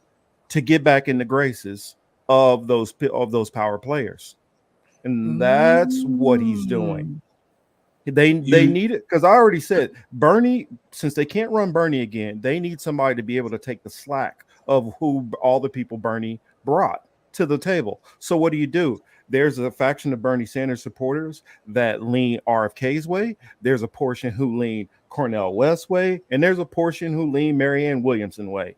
Therefore, that's the reason why all three of them are running, and they're able to benefit, because when they write their books and this and that and go on TV, they're going to get promotion after they all drop out.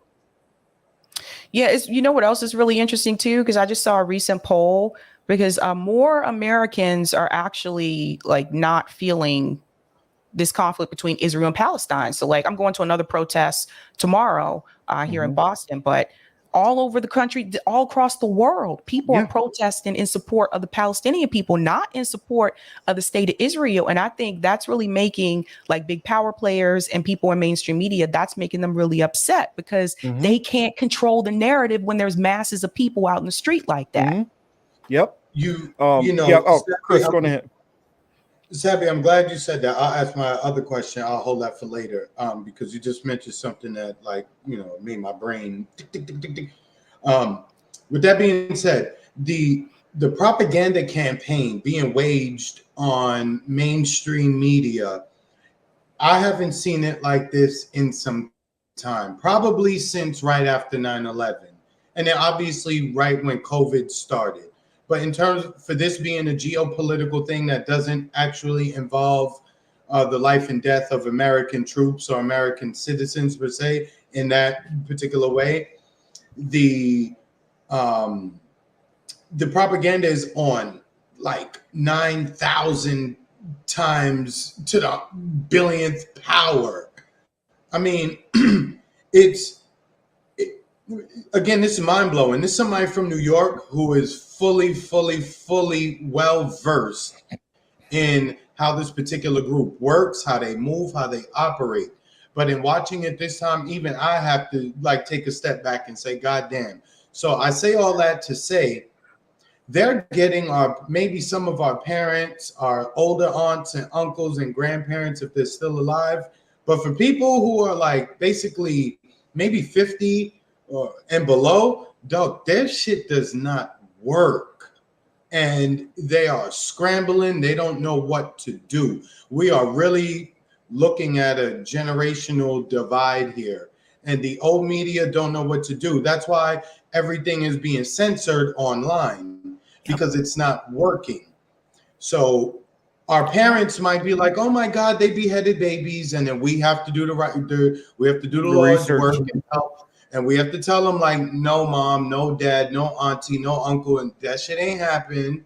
And when they tell you no, I'm saying this particular group who is good at crafting fairy tales and movies and all things that are fake, you have to understand who you're dealing with. There's a very fake, fraudulent group of people we're dealing with.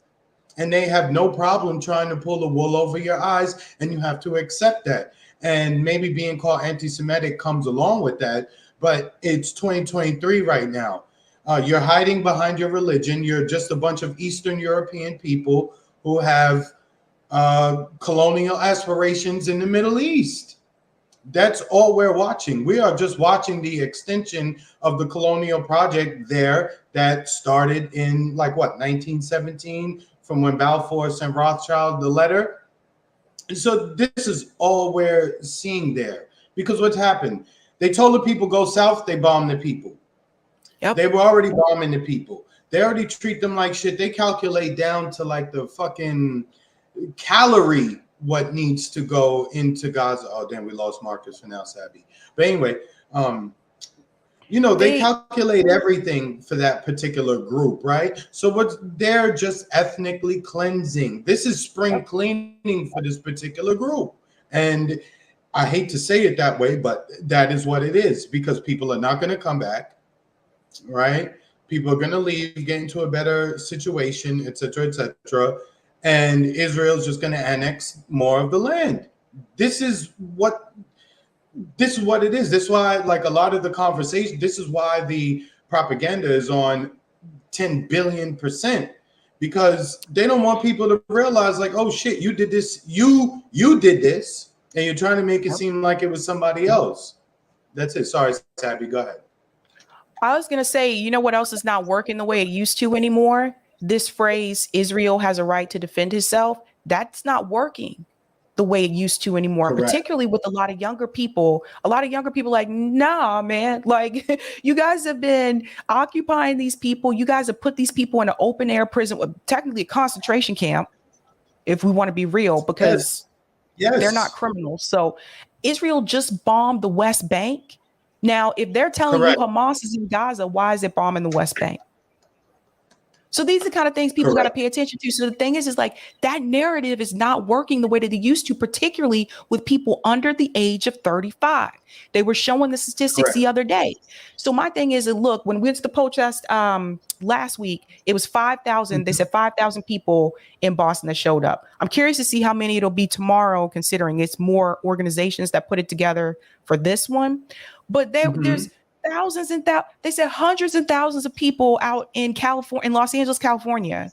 Like you can't ignore these you can't pretend like it's not happening. It's happening all around you. So the thing is like, this takes us back to the George Floyd protests, right? And this is happening globally all across the world. So the media, they can't ignore it. And they don't know what to do. Because I saw Morning Joe, they were just like, why are these kids thinking this way? Why would anyone go out and support, and they say support the terrorists, but what people are going out to support it doesn't work. It's not working. Exactly. also like to stop the genocide, to leave these, stop doing this to these people, stop occupying these people, you know. And I think if you talk to like journalists that have been to, funny thing is, before all this happened, Miko Peled, I interviewed him not too long ago. So I think I saw a piece of it, but go ahead. Yeah, so his father was a general, right? So he's Israeli. He used to be on the other side. And then so he was someone who was a Zionist, to left Zionism and now fights for, you know, Palestinian rights, right? Before the conflict just happened, he actually was asking, like, would you like to come and visit Palestine? I'm not kidding. And then this just happened. And I was like, no. You see, but again, if you look at all the smoke that was happening within Israel internally, their political issues that they were having, you know, a lot of people in Israel were not super fans of Netanyahu and his group over there, right? So then all of a sudden we have this incident, and now all of a sudden it's like, oh, we have to mourn the dead, the poor beheaded babies, and we're not going to talk about Netanyahu and the Likud and their plans anymore. But the Likud and the rest of them already told the rest of the world what their plans were. We're going to annex West Bank and Gaza. And they're going to do it by any means fucking possible. When it comes to the military operations, such as what we've seen over the last, 10 days or so, this obviously is not going to continue like this, because they have to take their foot off the gas at some point, because then they really will drive a lot of more people against them. But this happens every so often. We see it all the time. When they had the March for Return, what was it, last year, the year before, when they were shooting everybody in the middle of the field? This particular group is a bunch of Eastern European savages, right? And we call them Jewish, but we shouldn't reference their religion. We need to reference who and what they are. I don't give a fuck if they practice Judaism. I have no criticism about what religion they choose to follow. My criticism is that you're doing the same thing the Europeans did when they got here in the 15 and 1600s on this side of the world. It's the same thing, just in 21st century. We can just see it now. Whereas back then, they didn't need a whole lot of propaganda. In today's world, you need a shit ton of propaganda. And for people like us and people in the chat who are paying attention and who have seen this issue for your entire life, I guess it just depends on where you live, right? But for me, growing up in New York, it is very clear that that particular group of people set themselves up separate from everybody else. Right. And they create and set rules that apply to them and not for everybody else. So with that being said, at some point, retribution is going to have to come. But they do wield too much power here in the United States, because you can see it. Even MSDNC, who is always talking about Black Lives Matter, listen to women, poor immigrants. They're always jumping from one minority group issue to other. You notice on this, they told all their Muslims, nah, player, take the week, take 2 weeks. We'll give you 3 weeks paid vacation, because you ain't seen now one of the Muslims on air on MSDNC. So if we're really going to address this issue, the main problem is we have to be brave enough to say it for what it is and not be afraid to speak the words, because that's what happens. They wield so much power, they get people fired, they get you removed from your job, they make the community at large hate you. We as a community and a group need to probably take that card from them and rally around each other the same way they do, right? Because you had CEOs saying like, oh, for them Harvard kids who wrote the letter, send me their names. I'll make sure they don't get employed. Like, who the fuck are you? Yeah. Because I have a problem with how you conduct yourself over there. You're here in America, motherfucker. You're not over there dodging bullets and bombs and rockets and shit like that. You're here living in your cushy life, whether it's somewhere in Massachusetts or New York or down here in South Florida, something like that, Sunny Isles Beach, I see y'all. Like, who the fuck is you to say all this shit? We're not gonna hire them. Who the fuck is you? But that's our fault for allowing them to amass such power without us amassing our own power to be able to combat them. So I'm sorry, Yeah. I went off on my But little I rant. think the other thing is too is that those two of those Harvard kids that wrote that letter, they spoke at the rally last weekend, and they actually took pictures of those kids and they put their pictures, they made giant posters and actually taped them to trucks, and they drove the trucks around campus with the blown up picture of their face driving around campus and with their names and everything saying these people are anti-Semitic. And by the way, and they were Black students. I assume that they're Black. Hold on, Marcus, real quick before you jump in. And let me just say, you don't have to love, like, or agree with everything Kanye West says, right? But just look at how that particular group went at Kanye prior to the Hitler comment, right? Look at how they went at Kyrie Irving. Look at how they go at Farrakhan. Look at how they go at anyone who even like slightly slaps them on their wrist for doing anything. They move like a gang. They act like a gang.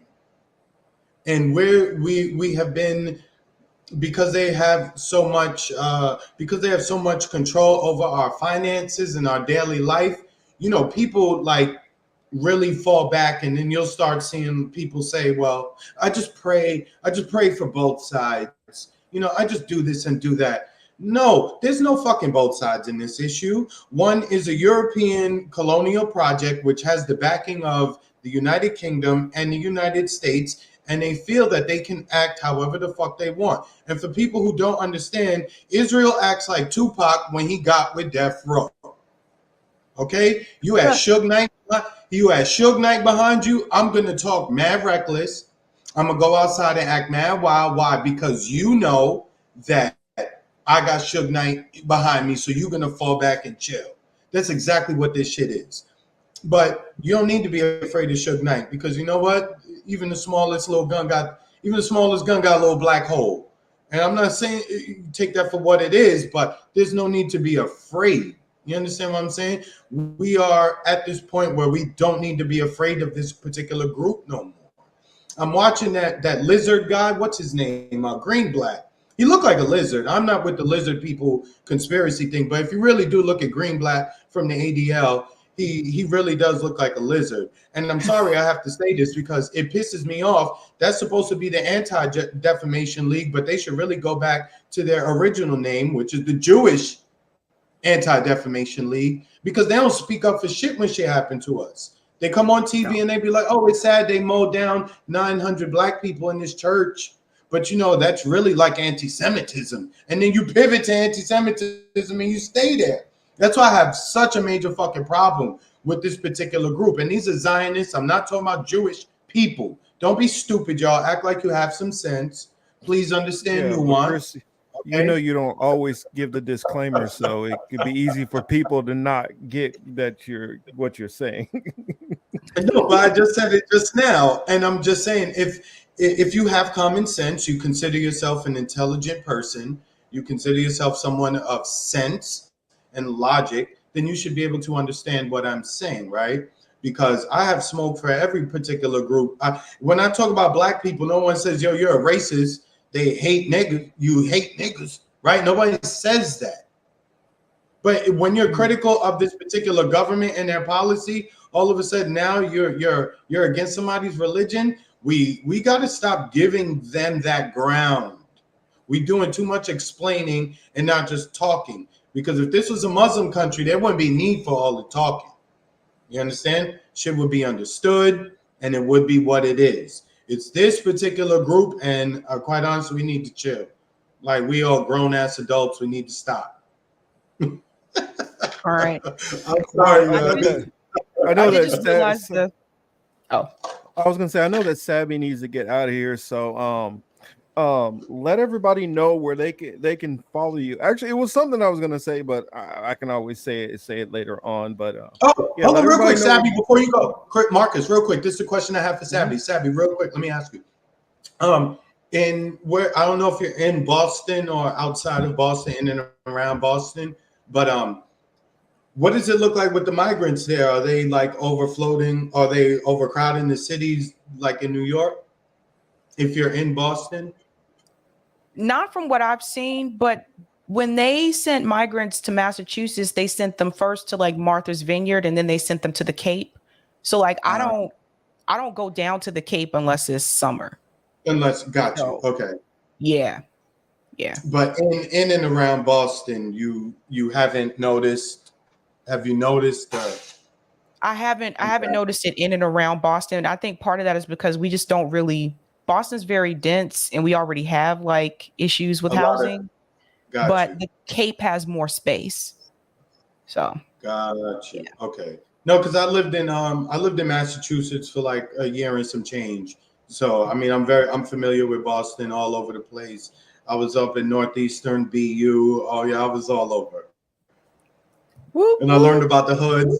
I was in Roxbury, Mission Hill, Dorchester. I was all over. And I was in the nice places too, like Newton and shit like that. Oh, Chris, I didn't know that. Yep. Yeah. I'm super familiar with Mass. Yeah. You know, Haven. You know, I was in front of, I was by Fenway. And you know, I'm from New York. So I'm like, damn, I'm a New Yorker walking by Fenway. I should say like the Red Sox, right? And my homie I was with at the time, he was going to Northeastern. He was like, nah, dog, not around here. We gonna have to fight. I was like, yo, over some baseball? Yeah. You know, I was younger and didn't know, but yeah, I'm familiar with Mass. My eldest son was actually born in Massachusetts. Oh wow, I didn't know that. Yeah. All right, cool. All right, I'm gonna head out. Yipper, I didn't lose no New York car, Yipper. You gotta calmate, por favor. Bye, guys. All right, thanks for coming on, Sabby. Bye. Yeah, what I wanted to throw in my lens to it is because what was that? I guess Marcus, they be mad when I talk like this. Yeah, I mean, they be mad, but I don't really care. I don't. I know. I just be trying to protect you also by adding some deference because you be giving it a little spicy sometimes. And, you know, everybody's palate is well. You gotta remember also, Chris. Everybody hasn't done the level of research into looking into this topic, and they respond emotionally because they look at it as this is a group that has been oppressed and all that comes with it and the programming that a lot of people get, and so they automatically just jump to sympathy and you're attacking, you know, these poor people. Whereas granted, there are, and I look at it like this. This is what I wanted to say. While you were saying that it was a colonial project, yes, that is true. But also, like what I was talking about earlier, it's a little bit more than that. The initial Zionists didn't even want. The initial Zionists wanted a part just right outside of the Rhineland because this goes all the way back to Russia. The early Zionism starts all the way back there. It traveled from place to place to place. Correct. And so it started with the theocrats. It started with the rabbinical, and it started with the sages and people all the way back to like Rambam and all that. Which if you get into like understanding the Talmud and those different beliefs, you know, understand. Shut up, Yipper. But if you understand how a lot of these people don't understand the levels to this shit, then you know, what are you laughing at? What's going on in the chat? I'm laughing at Chris H's comment when he says, "You happy and funny, then you harsh." Yeah, real harsh. It's like Sour Patch Kids, huh? You get the sour and the sweet. And I just try to mix it in, like, you know, instead of giving you a shot of whiskey, I try to make it like a Long Island. It's powerful, but it's not. I try to, you know, mix it up a little bit. But what I was saying is the early Zionists were theological Zionists. The Herzls, this is all political. They were, Yo, I mean, Marcus, those people were Marcus, mostly why atheists. is Seb such a savage? Because Sebs is just brutal. She's Yo, a vicious human being. We love her, yo, but I'm gonna call her. I'm just gonna call her. I'm just gonna call her Seb's the Savage. You know what I'm saying? We're gonna get her a whole theme song.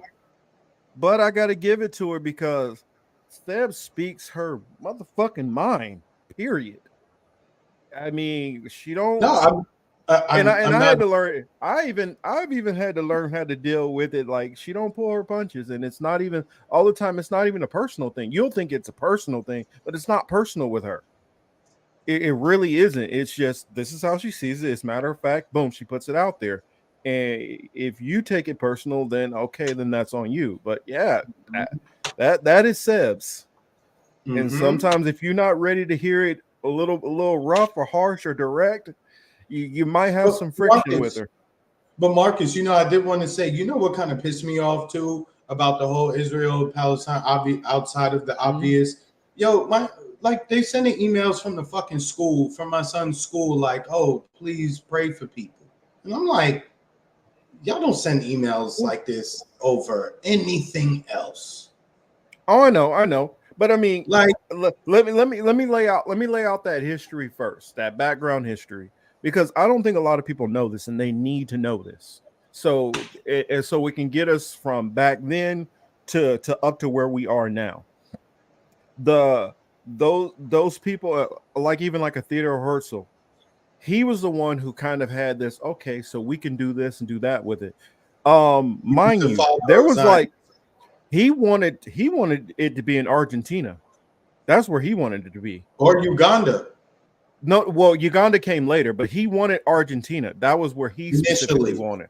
Initially, correct. But there were many proposals for many other places. And then Uganda came later on. Kenya there was literally like 15 different places which were suggested to be Israel. Yeah, there were like 15 different places. And then they start saying, well, where would the actual Israel be at?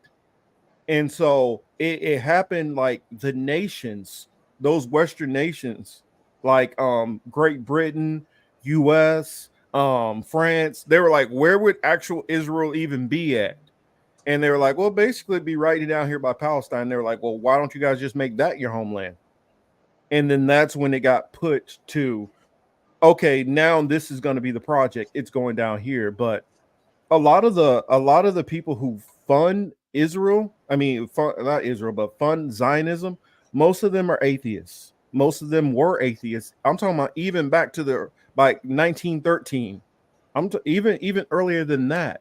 Some of these people in the late 1800s, they were atheists. A lot of the early Zionists, the ones who backed it and pushed it, the ones who came with the idea for it, were the religious sect of it.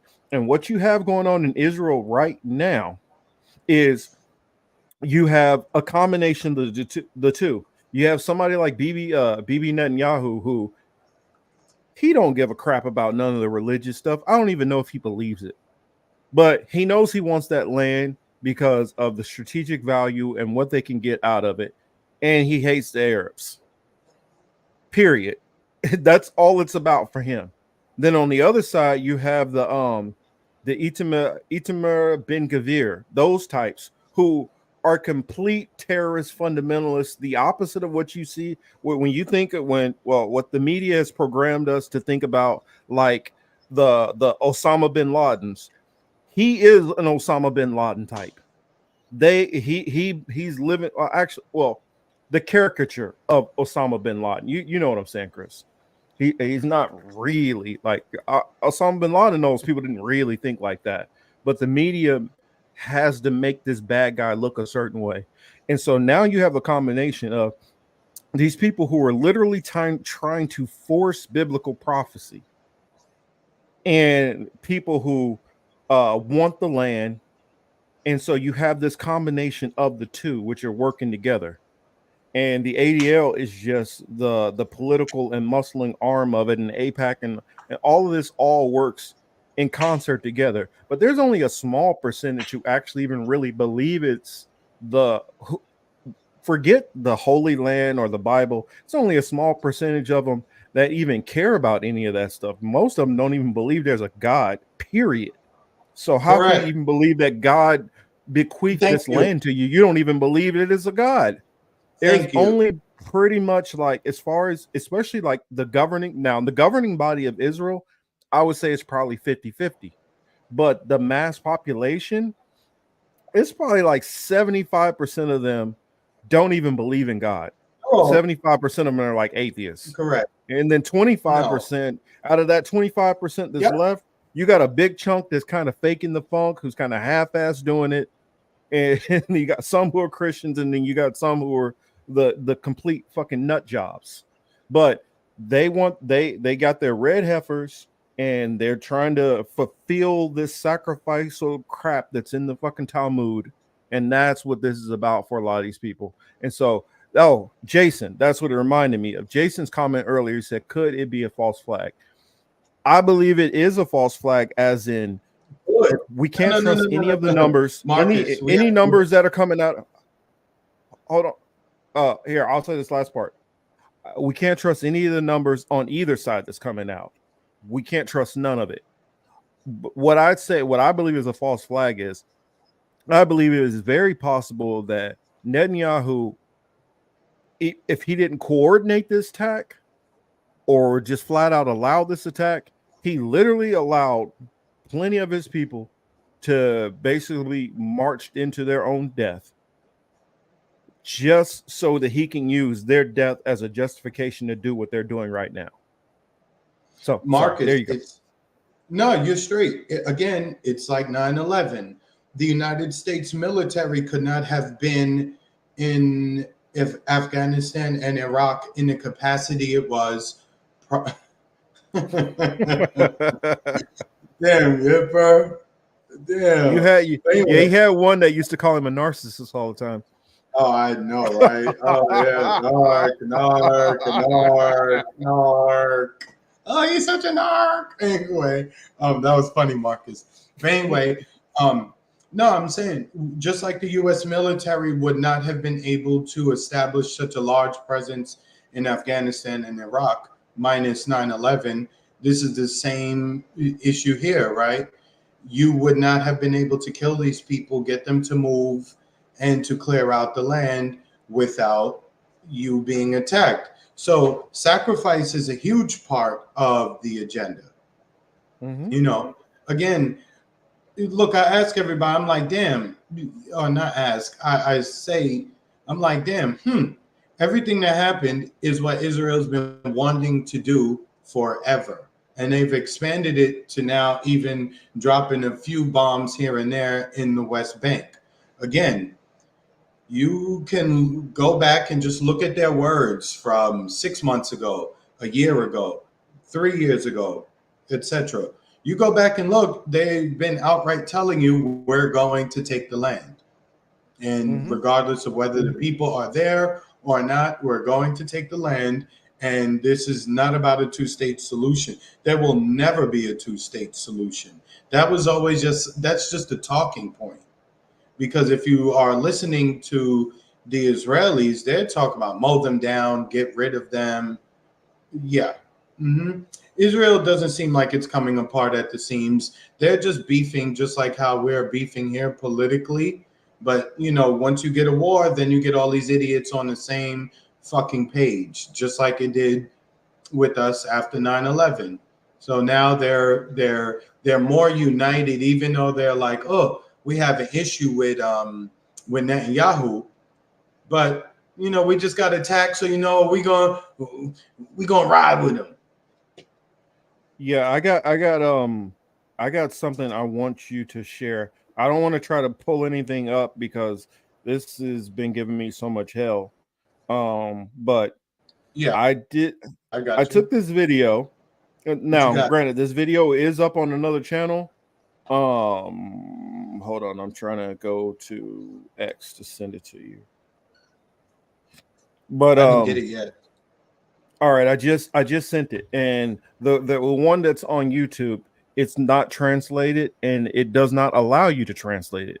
So I grabbed a version of it that does have a translation for it because people need to see this, and they've been throttling back the views on this like crazy. Normally on a shorts get pushed. This one, and I want this one to get showed before more than likely I've gets seen yanked this down. before. I know you've seen it before, but I think at this time we need to have a reminder of this video. Yeah, I've seen this one. Because when people start talking about the Palestinians this and Hamas and whatever, and they say, oh, it's just about Hamas, this is not about Hamas. You saw that one soldier who was on with CNN, right? That black anchor, where he was like, let me correct you.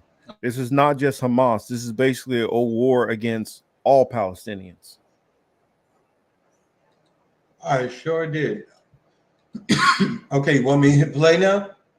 Yeah, go ahead. מי מאמין שבית המקדש ייבנה בשנים הקרובות? מה יש שם עכשיו על בית המקדש? אז מה יקרה מהמסגד? יישבר? אם מכן פגש בשנה האחרונה ילד ערבי. איפה פגשת ילד ערבי? ליד הכל. דיברת איתו? לא, ומה קורה כשאתם רואים ילד ערבי? מה אתם מרגישים? מרגישות זעם. זעם? מה קורה כשאתם... Okay, for the people who can't see the writing, who can't see the closed captions, they asked them, what do you feel when you see an Arab? Those little kids say anger, and I want to kill them. Okay? Little kids generally don't talk that way unless they have been trained, it's been indoctrinated. Yeah, but most little kids, I never wanted to kill nobody as a kid. I'm just saying.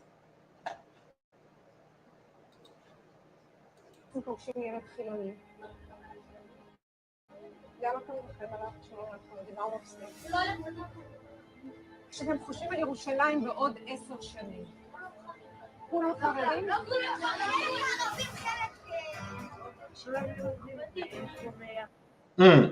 So again, they asked the question, again, I don't know if you guys saw it. They asked the question, what will Jerusalem look like in 10 years? They said it will be full of religious Jews and there will be Arabs there, but they will be our slaves. Okay? They just, again, this is what they're teaching. So again, we have to be patient though. We have to watch our words. We have to be careful. Meanwhile, their kids are literally saying, oh, we would kill them and they're going to be our slaves. Okay, but talk to me about how rap music is bad again. I mean, never mind. We're going to play it again.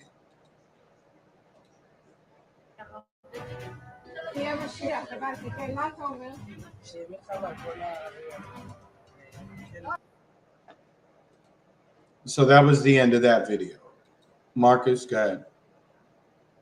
Yeah, and that's what I wanted to show. So when they try to couch it behind, oh no, they're hiding behind human shields. No, this is their mentality. There is no human shield. They are attacking exactly who they want to, the Palestinians as a whole. That's the reason why there's this collective punishment. That's the reason why they say, oh, well, we killed two Hamas soldiers in a building with 200 people. They're bombing whole entire buildings on purpose because this is what they want to do. Now, people say they don't want to see them go into Gaza because it'll be a massacre. No, what's happening, I say, if you're at least going into Gaza and you're at least giving them a chance to have a fight back against you. But out here, you're just sitting on the outside, just bombing the shit out of them. That's the most cowardly thing you could do. Mm-hmm. And they know that they don't want to go in there because there's so many traps and things like that. I guarantee you, you're gonna have a whole lot of IDF that get butchered if they go in there. And then on top of that, you're going to bring in. Well, also they've been bombing the Syrian airports, so they're going to bring Syria into this. And they know the moment that they go in there, There's 100,000 Hezbollah sitting on the north of their flank who are waiting to come in. And then the moment, see the difference now with Iran, the reason why Iran's even more of a threat is Iran is not just by themselves anymore and just the Arab world. Now you got China and Russia is like US and Great Britain. If you step in and mess with Iran, there's going to be problems. That's the reason why I tell people all the time, this is, if it continues at this rate, it is going towards a World War III. You know, I know again, I know, but watch, if they go into Gaza and you see, if you see Iran, Iran already raised the black flag, and they've had over 2 million people say, yo, I'm ready to go and fight. We fight in Israel, let's take it to them. The moment Iran gets involved, it's go time. America will put boots on the will put boots on the ground, and that will inevitably activate China and Russia to do the same. And at that point, you are at World War III.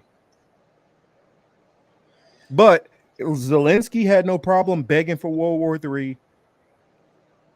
Bibi is begging for World War III also. So remember we were talking about Zionism? Zionism wants World War III. And the reason why is it goes back to what they believe is going to happen. So do the Christian prophecy. That's what the Christian fundamentalists love too. That's why I hear they support Israel to the way they do, because they think that's going to bring about, you know, it is what it is. Kat, that it's both. It does mean sorrow, but it does mean war also. When it's that deep level of sorrow, it's time for war. That's what it's saying. It's saying be warned what's coming. And yes, Yipper, it is.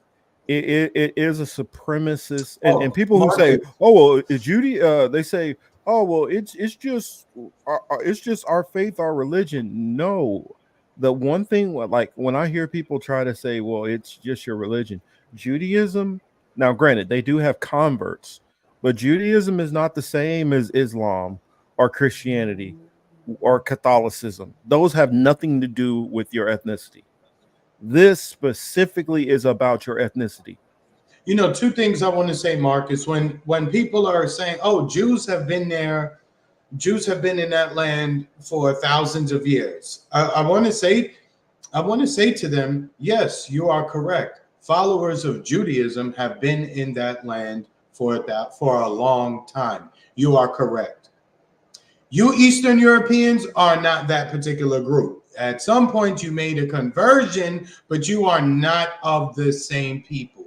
And the quicker people understand that, it would go a long way in helping you understand the issue and exactly what we're talking about and why I say what it is that I say. Because we're not talking, those people who were there who are Jewish followers of Judaism are not or actually, they don't even say follower of Judaism isn't correct. Followers of the Torah, and of some the Torah, followers of the Torah, and some of the actually just the Torah, because even if you do believe in the Messiah, well, all believe in the Messiah too. It's just a matter of they have differences on who they believe the Messiah is. So but the believe in the Torah and the Messiah, those people we do not. Looking at so many mountains of evidence, I don't even see why this has never even occurred to most people to start asking this question yet. Just think about it. Let's go with common sense. You're telling me now, even if you're telling me that the people now who you see, especially a lot of these Ashkenazi people, you were building pyramids all day long in the hot sun, no shirts on. That's what y'all were doing. There was no suntan lotion back then. There was no shade trees. You really telling now? Come on. How many of these people can even have a day at the beach more than 2 hours? Marcus, so I think, you know, what fucks people up is that whenever you start using the word Jewish, you know, that creates the funny money shit. So you should just really start referring to those people to have the discussion open to be able to have the discussion openly and honestly, you should just start calling them Eastern Europeans, because they are Russian people. These are people from Ukraine. These are people from all over Eastern Europe who moved here, obviously, who went there in the, obviously in the 40s and throughout, time after that. But that's who we're talking about. That's why I call it a colonial project. Now, keep in mind, right? If this was 600-700 years ago, they would have a need for the people that they have cordoned off, right? They would have had to have been servants, chefs, midwives, and things of that nature, right? They don't need that human infrastructure anymore like they did several centuries ago. So now the colonial project is like, damn, we got to find a way to get rid of these people. But, it will turn people off if we just press a button and just eliminate them all at once. So they have to do it a very slow and methodical way. And, this is one of the things that they do every so often to get a larger group of them to either die or to leave their place. Well, I would say that you got two factions that are fighting.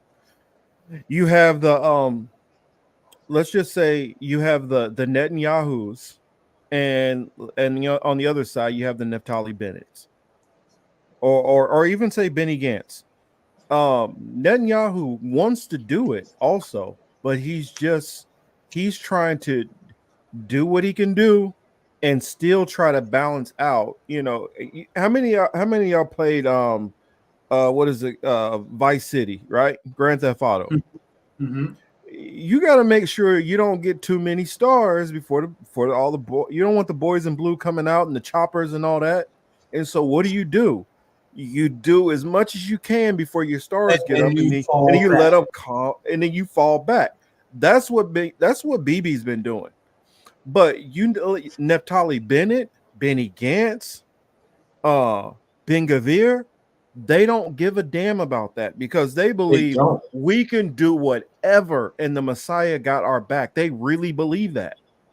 And so they we can go ahead and nuke these people if we want to. So what? Now, they wouldn't do that because they're still too close to the blast region. Yeah. But I guarantee you that in their mindset, and also they want to go into that land. I mean, here's and when they say that they want to, we just want to push them out to the Sinai Peninsula. Okay, then after that, you be going out there to take that land too. We already know what this is. This is the same thing with the United States. Took the eastern seaboard first. Well, you took the south, and then eventually took the whole eastern seaboard. So you take the whole east, and then you start creeping across, and you start taking some of these areas going up towards Canada, Minnesota, was it Michigan? You hit up all these places like that. Then eventually you start creeping over a little bit more. Then boom, you score a big win, and you take Texas. And Louisiana Purchase happens also. Then you take now you got half the country. Now you're fighting Mexico over here, and then boom, now you're over here, and now you're taking the West Coast. This is the same thing that they're doing. They're not trying to stop with just Israel. When it's all said and done, they want Torah. It says the Nile to the Euphrates. They want to take part of Egypt, and they want to go all the way across. They want all that land from Iraq, all part of Iran, all the way up into Turkey. They want all that. There is a greater Israel project that people should go and look at, and they highlight the land area that they would like to call Israel. It is far larger than the landmass that they have now, and this speaks to what Marcus is talking about. So if you want to look it up, just go look up the Greater Israel Project, and you can see all the Zionists behind it. They're already trying to build the third temple. They literally have people who are literally working on it, like designing it and all this stuff like that. They got workers on standby. The moment they get the Al-Aqsa Mosque, they plan to destroy that whole thing and start building instantly. Yep. They already. Oh, I forgot. They already have them. Remember, I told you about it, Chris. They have their so-called Messiah already. Oh yeah. So they have their Messiah. They have their red heifer. They already have their people who are going to construct it. They got their workers. This is the reason why all this stuff is happening right now, because now they feel like they need to get it done. And also, in the Bible, from what I remember, it says Satan knows that his time is short, so he's going to come down with wrath. And this is what I believe we're seeing happen. And Marcus, isn't it funny how? You want me to pull up their Messiah? Okay, I'll show you. Marcus, isn't it funny how now we're not hearing anything about Russia? Oh, but don't worry, they're still in the picture. We know they're coming back. Mm-hmm. We know. Oh, and for those who weren't aware, I did, Marcus. I did say I wanted to briefly mention this. The UN had a vote this week. For those who who didn't know, the United Nations wanted to pass a resolution calling for a ceasefire to stop all the madness there in Palestine. The United States voted against that. Russia and the United Kingdom, England, abstained from voting. So for all of you who are like, oh, Russia's so great, they're fighting the West. They're fighting the West. They're not globalists. Yes, they are too. They just like to move by the beat of their own drum. So I just wanted to point that out, because if they was really independent, they would have voted. They would have voted in favor of the resolution, not just to abstain from voting. That's some bitch shit. You know what I'm saying? It is what it is, especially even as they fucking with you with Ukraine right now, and you still decided to do what they wanted to do.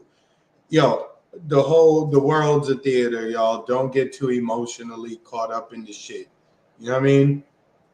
Because people who are supposed to be enemies, they're friends behind the scenes. Marcus, go ahead.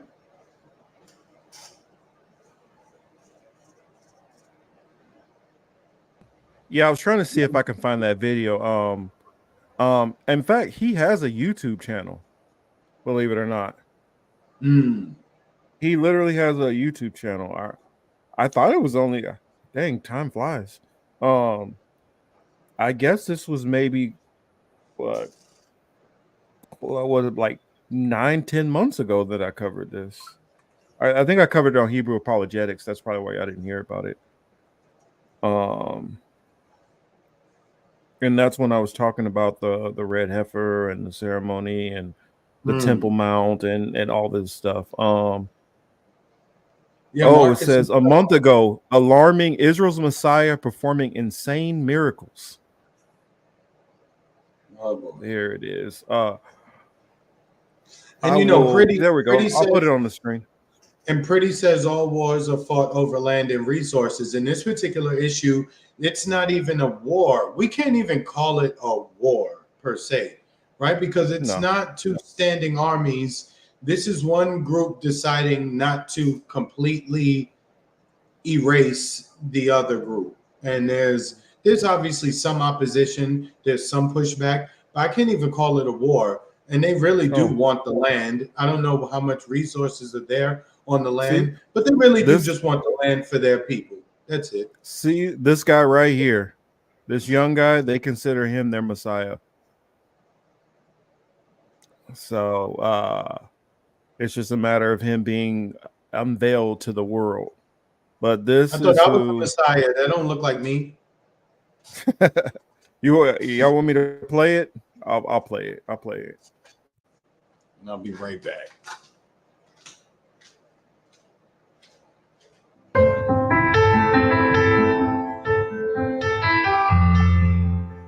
לראות את החמה מהירה ולהגיד גם אני מאיר, גם בי יש אור לעם ישראל.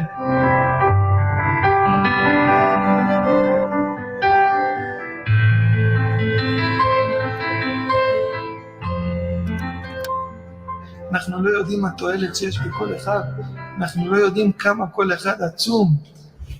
What if we told you that there is a man in Israel who claims to be the Messiah and who's performed some of the most incredible and unbelievable miracles that you've ever seen? Would you believe me, or would you think that I'm crazy? Well, in this video, I'm going to show you the evidence and the facts that'll make you question everything you know about this man and his movement. This is a story that is shocking, sensational, and alarming, and it's happening right now in our time. So, buckle up and get ready. All right, so I'll stop that because I don't believe these damn miracle stuff that they talking about. I think that's all cap. But they think that, oh my God, he remembered the Torah, the whole Torah at 15. Okay, and you really think that's impressive? I mean, we're talking about the first 5 books of the Bible. If he remembered the whole Tanakh, then that's a different story. I'll be a little bit more impressed by that. And Marcus, I wanted to ask too, like, if you really are a victim, why do you have to lie about everything? Like, if someone came into your house, if they broke into your house while you were gone and they took all your shit, why do you have to then lie and be like, oh, I was in the house in the bed and, they handcuffed me and pistol with me? Why they got to do all that? Oh, shit, he disappeared. Well, I guess he'll be back. He probably had to go pee. But anyway, y'all stuck with me again for a little bit. How long we been on? 2 hours, 40 minutes. Okay, it's not too bad. Anyway, so yeah, that particular topic is, obviously it's eaten up a lot of space over the last several days and shit. Myself, I'm already a little bit over it. This happens it flares up to this point every few years. We have a major flare up. They're like herpes, right? Every so often, them motherfuckers flare up and just fuck shit up, right? That's what they are. Well, I told you, I explained why it flares up every now and then, because they're trying to get away with as much shit as they can, and then calm it back down, calm it back down, calm it back down. Get away with a whole bunch of shit, calm it back down, calm it back down, calm it back down. But you got the impatient people who are like, "Oh, we're so close. We can just get this little bit. Let's just hurry up and finish it. Let's just get them up out of here. Let's just rip it off and keep going." And that's what it is. They so ready to manifest a Messiah. Yeah, that's the problem. For real. and the thing about it is, even if they say they don't believe in the New Testament, even in the Old Testament, it says the Messiah will bring you back into the land, and they have literally in every move they have tried to manifest the prophecies. That should be a clear sign that these people are not who they say they are. Yeah, KRS2, they're fighting over the Al-Aqsa Mosque because that is considered supposed to be the site of where King Solomon's temple was at. And so they need that site because they want to rebuild the temple in that exact location. So that's why that spot is so hotly contested. But the moment you do that, since that's considered the third holiest site in Islam, you are inevitable. Now, Jordan can't do very much. They're kind of a neutered country, and so is Egypt. They're kind of dealing with what NATO allows them to do. And Syria is trying to fight back. But the moment you they do that, Iran, on the other hand, ain't gonna have to hold back. And I guarantee you, people are just focusing on these countries. Don't forget about Pakistan, countries like that who are. And then, Chris, remember what I told you? I said that if they went too far, that some of these countries were going to get a little. They're going to be like, dog, we can't rock with you on that. Mm-hmm. Yeah, Colombia is one of them. Who they basically expelled the diplomat, like, yo, you gotta get up out of here. Turkey. Well, not only that, Marcus, they said, yo, you need to apologize and then leave. Yes, I told you. There are a lot of countries who are like, yo, y'all going too far, and they're like, is this really about like getting your get back? Is this really about getting Hamas? Because this seems like this is more than that. This is going above and beyond. What I see in there says Iris says, I'm new here, but why don't Marcus and Chris have more the reason why we don't have more subscribers is because of what we talk about. That's exactly why we don't. No, it's not all your fault. I mean, Look, I mean, there's a lot of our episodes. We've had plenty of episodes yanked down, and we've had like whole streams. We've had a couple of streams where they stopped us right in the middle of a stream. Yeah. And it's not like, oh well, like tonight my internet is giving me problems. I guess it's my internet. This was YouTube literally stopping the stream and giving us a strike in the middle. And so, and here's the thing: we've been around longer than a lot of these other. They didn't like my COVID takes early on because from the start I was already shooting at them.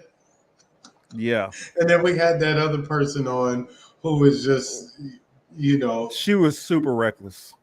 And she was getting our shows pulled down, right? She was super but I was the one who played most of mine, it was just copyright strikes. Yeah. It's from I only had a couple and the clips and shit like that. Yeah. But like when I did the math on COVID and I did the amount of people who have died from COVID at that time, off of the CDC's actual numbers. Oh yeah. They pulled that too. Mm-hmm. They pulled that video. I still have a warning on the other channel because of that. That was like 2 years ago, and they still have a warning on it because of that. And that was when not Rising, well, Breaking Points. Like I would do a video. Breaking Points would do a video, kind of like counteracting what I'm saying. And I was like, this is kind of weird. It almost seems as if like somebody is watching and reporting back to them and they're responding to me. And I was like, nah, I'm just paranoid. It happened about a good 3 or 4 more times, week after week after week after week, where I know, oh, okay, yeah, somebody is playing a game. Yeah, YouTube has a biased algorithm, definitely. And they also switched up the algorithm. They switched the algorithm too, that if you're not frequent enough. No, you know what? Marcus also made a video going at the lady at YouTube. So yeah. I did do that. I talked about her and her sister. I know, Marcus. So you got to make it right. Send some gifts. You know what I mean? Send a nice card. That video. I'm surprised they haven't yanked that video down. Now they did yank down the video I did about the Talmud though. The Talmud video, yeah, that one, yeah, they yanked that one. And all I did was quote stuff that is actually in the Talmud.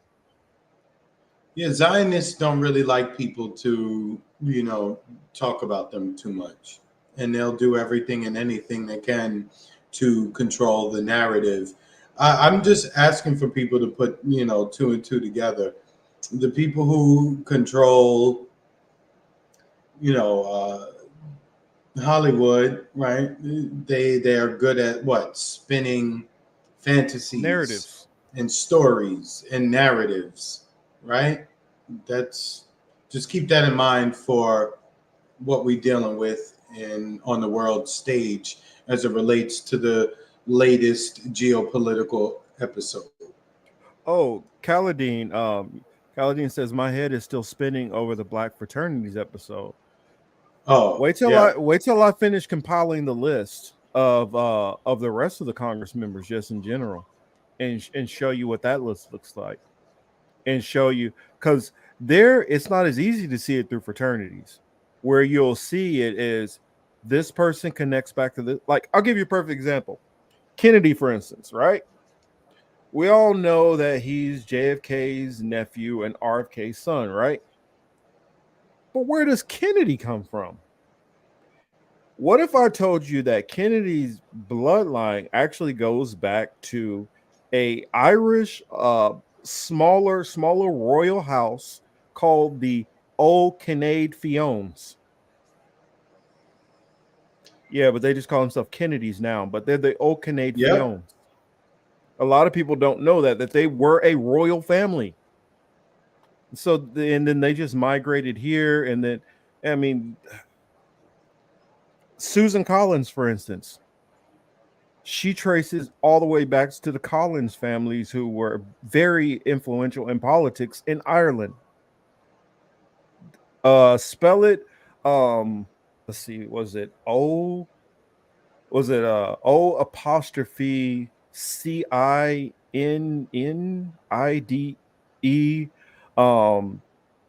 apostrophe FIOON, I think, something like that. Let me see if I can find it.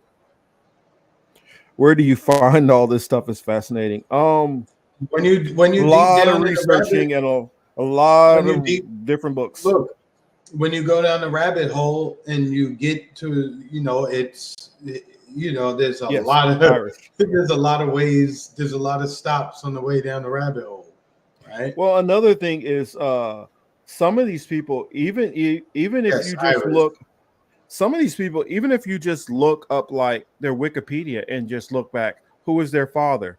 Who is their father? Okay, where did they come from? Okay, okay, so they moved from this area. Okay, well, who were they in this area? And you just keep going back and back. Okay, the O'Kinnaid, it's CINNEIDE.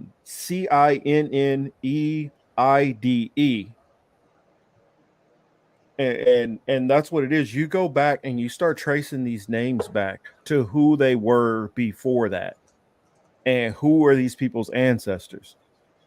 Y'all really don't think that people like the Bushes just popped up out of nowhere, do you? I mean, none of these people are just popping up out of nowhere. They're literally, and that's the reason why I tell people feudalism is not gone. Here, I'll spell it in the chat.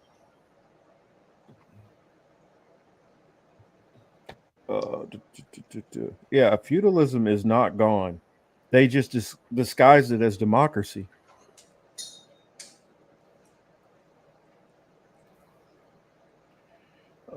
There we go. Let me see if I can find the last part. Fion. Can't find the Fion. Oh yeah, it's B. Let's say, oh yeah, Fion over. There it is. Fionn O'Kinnaid, and that's the Kennedys. And then some of these people's names change, like like Bundy and what was the Bundy? Bundy changed to, I think the Bushes fall up under the Bundys, actually, now that I think about it. I mean, even Trump, they were Drumpf, right? DRUMPF, right? Drumpf. Yeah. Which evolved, which they turned into Trump. But when you start looking back and back through these people's like generations, then you start realizing, oh, these people, their family always was something. So they come from old money. This whole system is built on nepotism. A whole entire system. Now, before Kennedy, like I was talking about with what Corey Hughes earlier, in about around the time of Kennedy, that's when most of this stuff kind of got cemented. But there was a lot of this like pulling and manipulating the system around the early 1900s. That's when they were starting to first get their hooks in and start to have some power, these people who really control and move things. But as it starts getting further and further, it just like with this whole Israel-Palestine stuff, it's just how they incrementally, the powers that be incrementally got more and more power. That's what they did. I mean, think about it. Jeff Bezos dropped $1 million in the Kashama Schwant race. $1 million into a council race. You think that these people are micro-focused? So if they're focusing all the way down to a council race, you better believe that they're already looking into all the levels above that. That's the reason why Illinois has had so many governors go to prison. Corruption. And what it is that governor decided to not do something or do something a little extra, and they just basically dimed them out for the corruption that they were already doing. Trump. Oh yeah, Trump is definitely connected to connected to I don't know about the Scottish prophecy, but I do know that his family is definitely connected to Scottish Freemasons. Now I don't know if Trump himself is directly connected, but I know his father, they go back to that. And his father goes back to some other stuff too, having to do with a book called Mine or something. I'll just leave it there. Let's see. Aleister Crowley's Babylon Rising ritual brings forth day. I don't buy into the Antichrist, that Christianity understanding of the Antichrist. Scripture even tells you that the Antichrist is not like one being; it's a spirit. It's a spirit of being against a Messiah or Christ. So even the way that the church teaches it is flat out wrong. That's the reason why you have so many atheists that running around here, because the early church fathers didn't know what the hell was going on in that book. It's like me taking anybody's journal out there. I might be able to read some of it and understand because, okay, I understand we speak the same language, but I'm not going to understand your hidden jokes in there, your hidden meanings. I'm not going to understand a lot of the journal. And so what do these people do, these early church fathers? They start making up shit. They start putting their own presupposition and their own understanding of things into it, saying, well, that must be what that means then. When that's not what that means, because you literally stole a book from somebody else's culture, a culture that was very different than yours, who didn't have the same beliefs. I mean, that's the reason why you got half the Christian church thinking everybody's going to Dante's Inferno. That's not what the Bible tells you. Lake of fire, and people conflate lake of fire in prophecy to there's this underworld of hell with demons and pitchforks. The Bible don't even say that. But that goes back to Greek mythology because of the belief in Hades. And if you understand biblical history, that was one of the first places the Israelites where they lived in mass and would go back and forth to Israel. Ones who did know who they were, but still chose to live in some of these other areas. So it goes back to the like, for instance, a lot of people they talk about the Council of Nicaea. All the Council of Nicaea was about basically like the perpetual virginity of Mary and like the Trinity. That's what the Council of Nicaea was about. It's not putting the Bible together or taking the Bible. The compilation of most of the Bible was done in Hippo Carthage in Africa before the Europeans even got a hold of most of this stuff. And it was translated in Greece. That's the reason why you have the Septuagint. And then after 70 AD, the Roman Catholics took the Bible, and then the first and second and third and fourth centuries start creating their own damn doctrines with people like Constantine. But that's the reason why most people don't know what the hell is going on in the Bible, because you got a bunch of people that don't know shit about what the hell is going on in here, and they start putting all of their beliefs into a book that has nothing to do with them. But sorry, I didn't mean to go on too much of a little rant, little sermon there, but that was just what I had to get off my chest, because it ticks me off when I hear people and they'll assume that they understand the Bible and all that. It's like, you understand what some dumbasses from Europe told you the book. It's like saying, would you trust somebody from West Virginia to explain the would you trust them to explain Buddhism to you thoroughly? Would you? I mean, take some people from West Virginia. They have a completely different culture. Would you expect them to understand Buddhism? I mean, would you take somebody from the Amazon? And I'm not talking about like people who live in Brazil. I'm talking about like the tribes who literally live in the Amazon. Would you expect for them to teach you how how to do email? No, you wouldn't. But the whole world trusts in people that has no bearing in history in a book to interpret what the hell is actually going on. And that's why most people, that's the reason why the church has no clue about prophecy.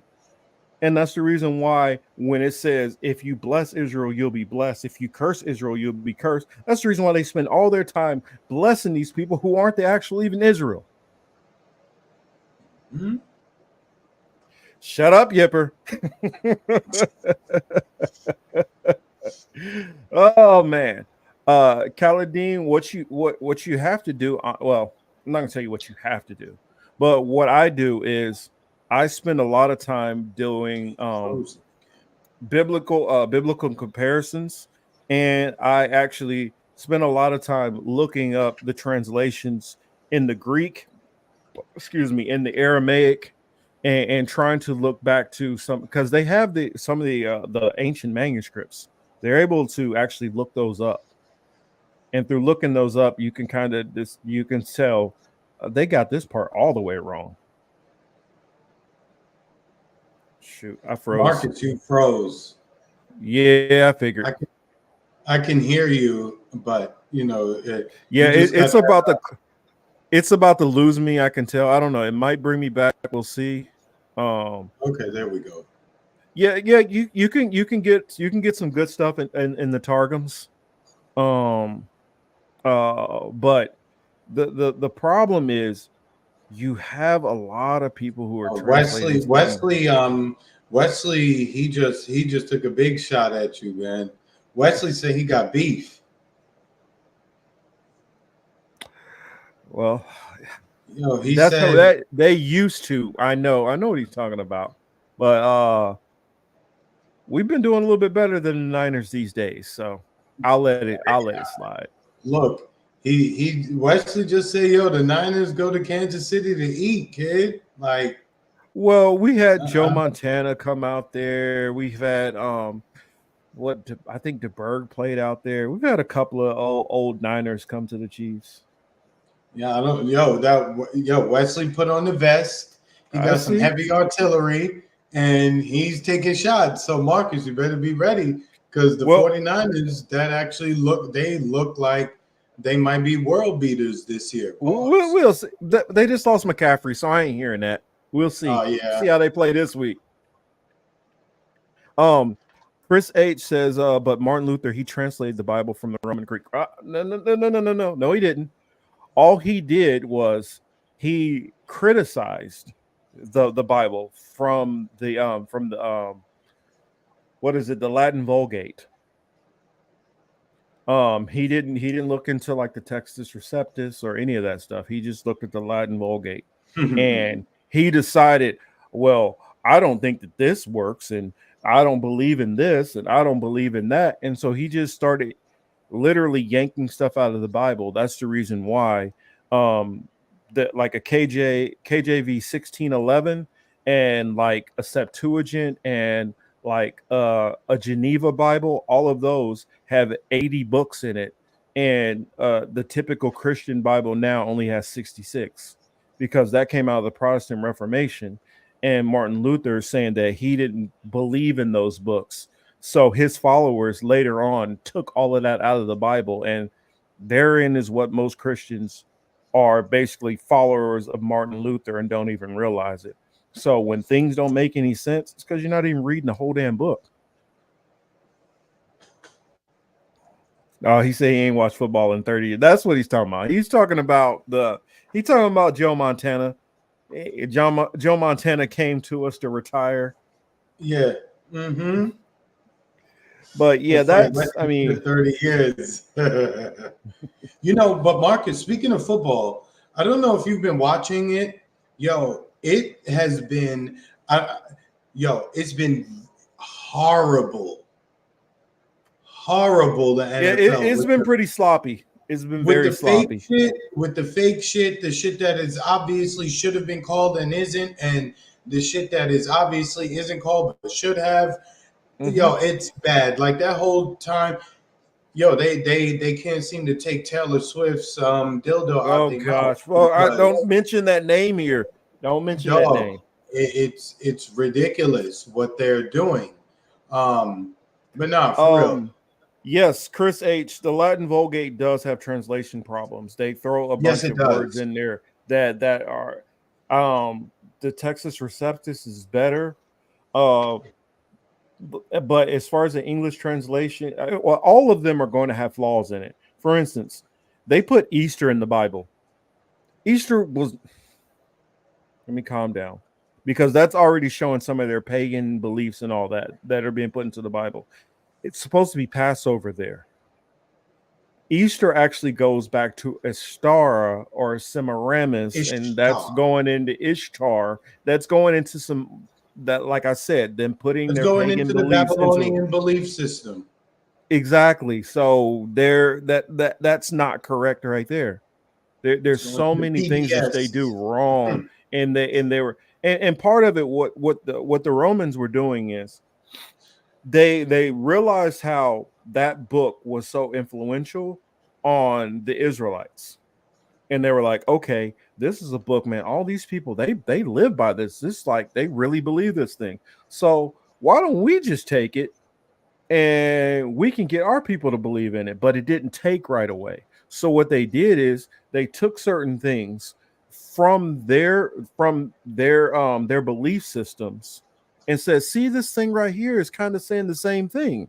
But even though it wasn't, like Lupercalia, which Lupercalia is Valentine's Day.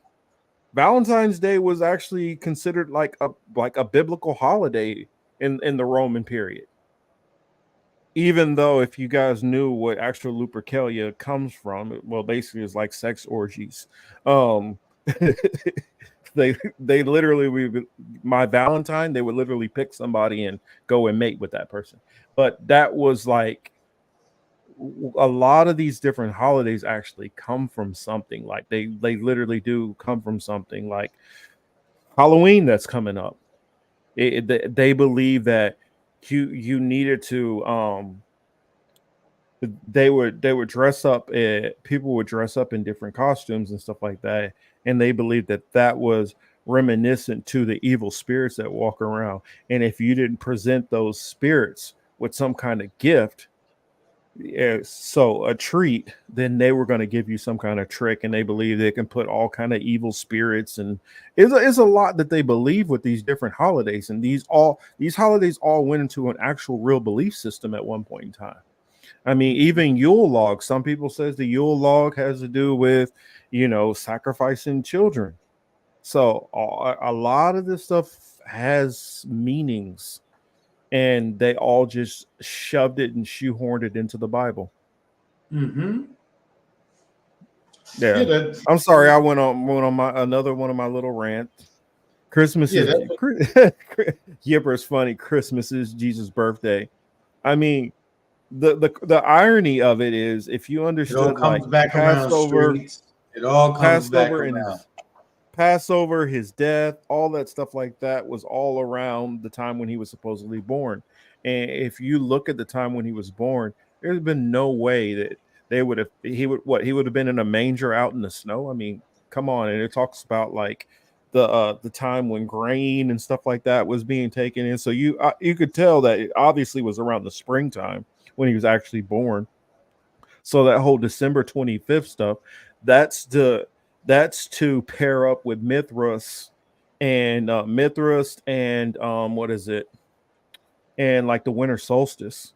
That didn't have nothing to do with no Christ or nothing. All of it, they shoehorn all of that stuff. And all of it goes back to, they all had these different belief systems.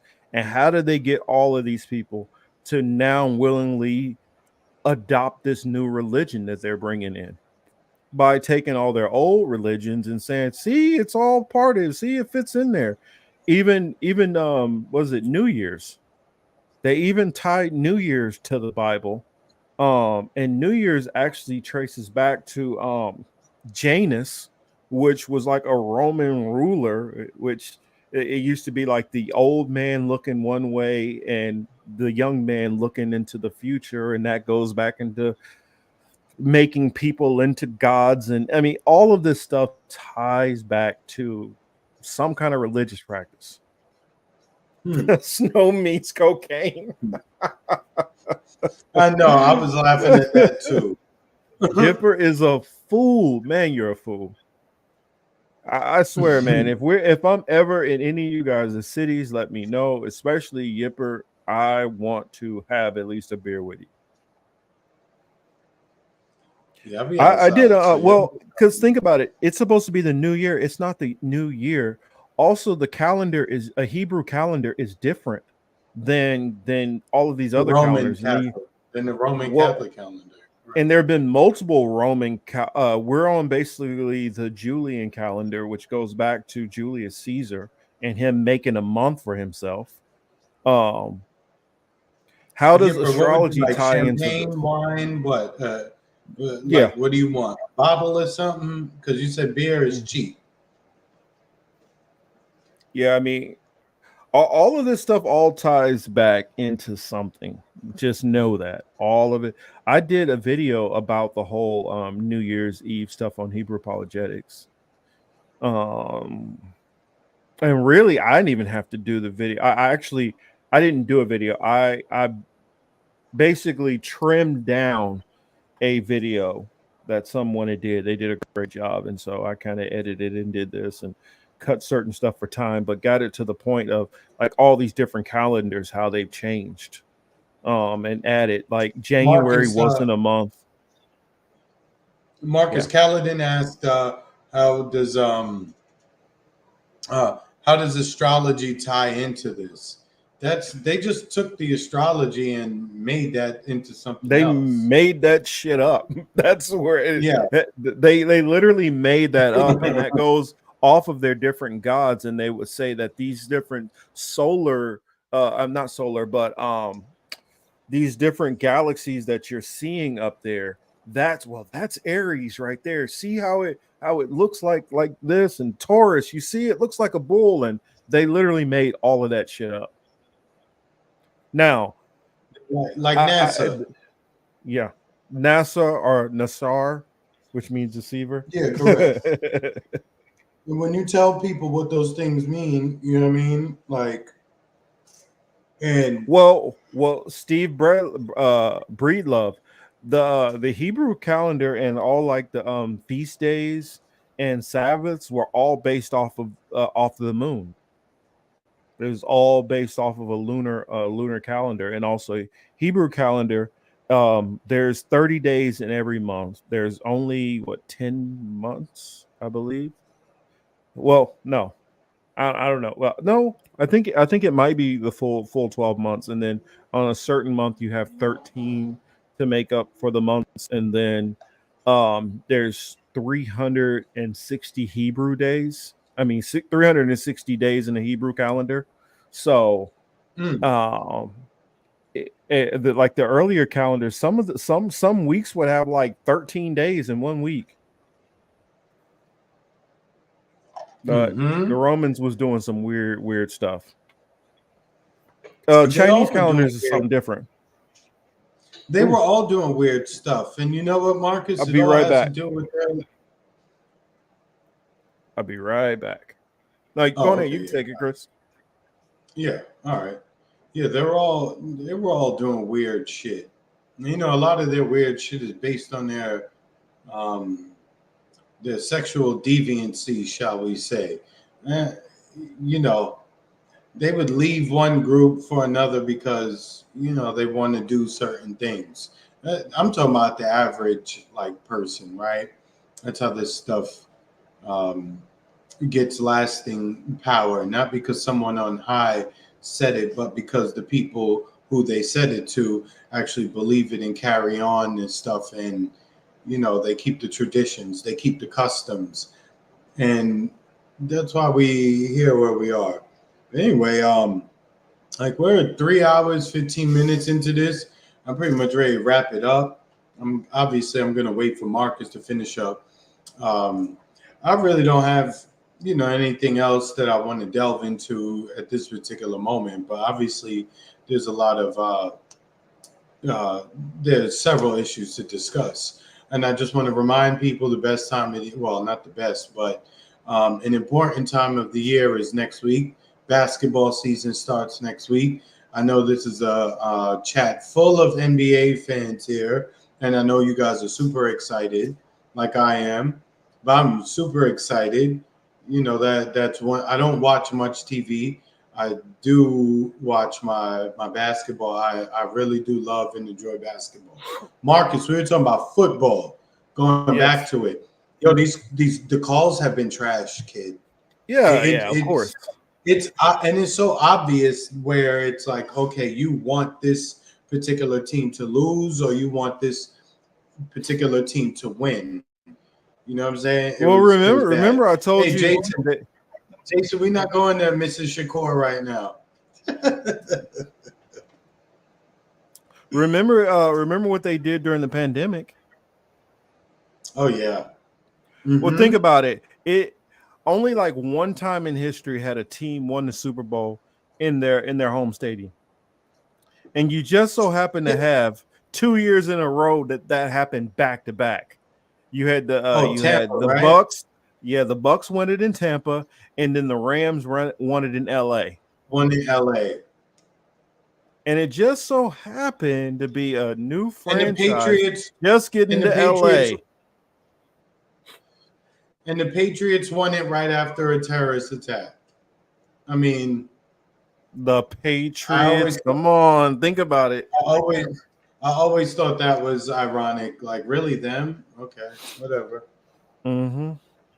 But yeah, I mean, I know we could go all night long on all this different stuff, and I mean, we hit the main topics that we needed to hit. Like I said, I'll leave it open to if they're still listening. Best Marcus, I do have a question for you though. Sure. California, what's going on with the reparations issue there? That shit is dead. Ain't nobody talking about that no more. So, really? But that's how stuff happens out here. They talked about Medicare for all, that dead. That's why I'm telling you, out here, it really wakes you up to how like nonsense a lot of these issues are. I mean, well, I'm not gonna say the issues are nonsense. How it wakes you up to the fact of it's nonsense that how much they try to act like they care about these things and they act like they're trying to work toward, but the mask gets ripped all the way off because they're so full of it. You see it out here. You see it. It's nothing but virtue signaling. You know that none of these people have any intentions of doing any of this stuff. It's so clear to see out here.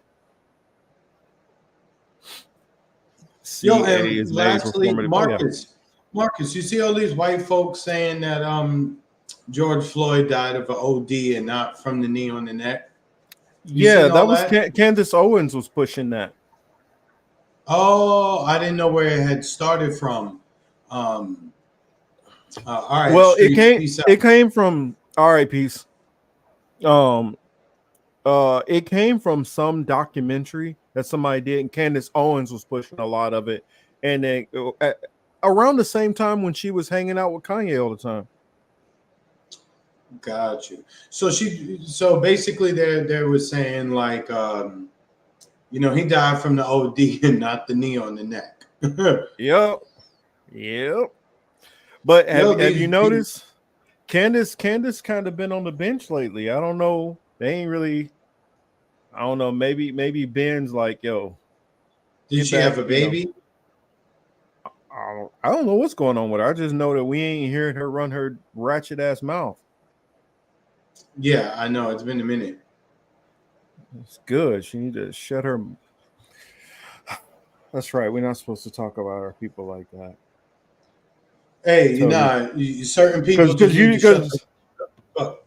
Certain Well- people just need to shut the fuck up. You know what I'm saying? Let's just keep it a buck. And she's You one know, of them people who need to shut the some people fuck would up. just call her a bed wench.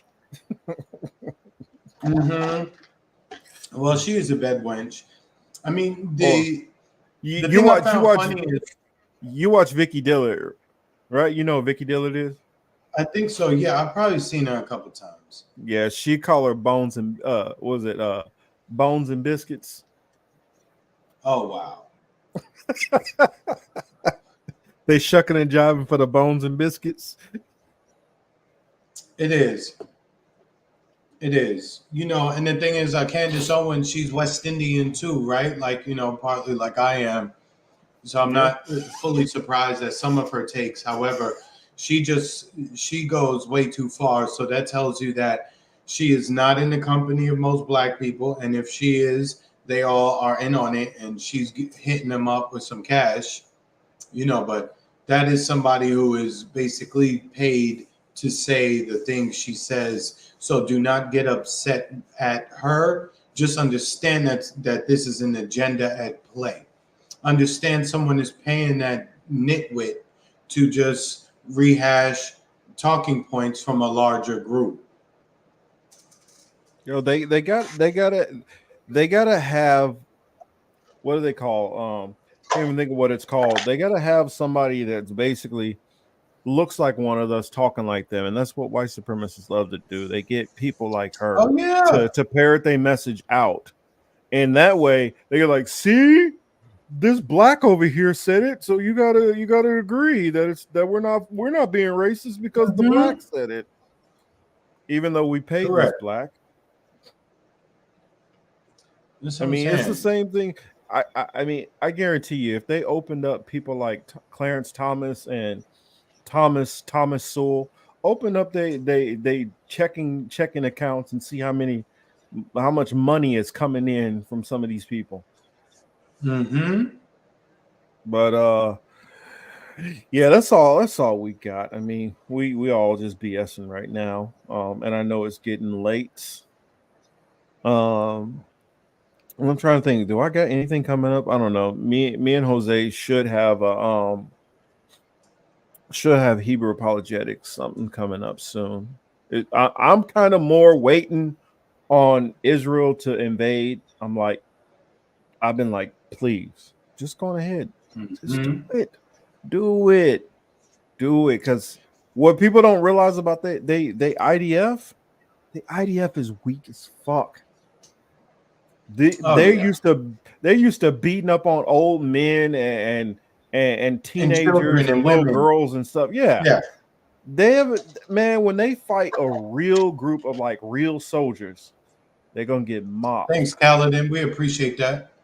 And y'all do know that they say it's something like, hi Yipper, be good. Oh yeah, all right, Yipper. They say it's something like 300 miles of underground tunnels in Gaza. Okay. Yeah. So we and on that one I'm out too, because all right, cool. If it really is 300 miles of underground tunnels and Hamas is sitting up underground, y'all about to get obliterated. Yeah. We'll see. We'll see what happens though. Yeah, correct. We'll see. But anyway, what you got next week? I'm here. I'm back to my basketball season starts next week. So I'll be back to coaching on the weekends, or every weekend, fucking with these kids. I really don't like them. Really dislike I really dislike them actually, but I'll be with these kids every weekend going forward now. So I'm gonna tell Marcus you said that. I'm gonna tell Marcus. Marcus. He knows. Trust me. My sons, they know. They know their father's favorite saying is, let me call Jalen right now. Tell him you don't hear talking shit. They will tell you like, oh yeah, we know our father doesn't like us, but yet they're always around me. So I don't understand where the disconnect is and why they just won't leave me alone. I don't get it. I'm gonna You'd be like, start you know what? Hey, protesting. I lied. I was just trying to be a nice guy. I'm really not your daddy. Leave. I think that's what I'm gonna do. I'm just gonna start telling them I'm not your dad. You know what I mean? Because I be getting hit up for cash and for car rides and all this kind of shit. You can't and get I'm away like, with that.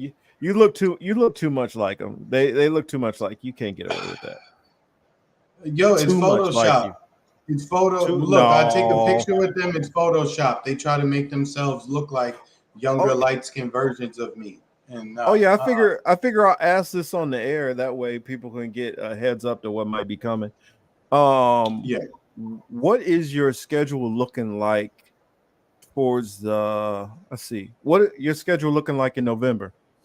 Thinking about taking a trip to Florida. Oh, okay. So I'm going to New York the 4th and the 5th. My homeboy's running the New York Marathon, and he begged me and not begged, but he told me and my brother we better be there at the finish line for him. But that's our brother, so of course we're gonna be there for that. But after that, that's it. My birthday's on Black Friday this year, and I ain't got shit else planned. Yo, whenever you're ready to come down, you let me know. I got you. All right, I'm gonna hit you up. So, hey, y'all, expect y'all about to see, me and Chris doing a live stream side by side for the first time. So, I'm ready to go out there because my cousin, she takes her husband all over the country for 49ers games because he's a 49ers fan, and she has the hookup, so they are able to fly to basically any city where the 49ers are playing, and they go, and she goes and watches them. So I'm like, well, they're coming down for a Rams game. They haven't played down here yet.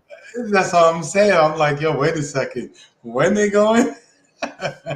Because that game, it gets nuts down here between Rams and Niners fans. No, I'm sure.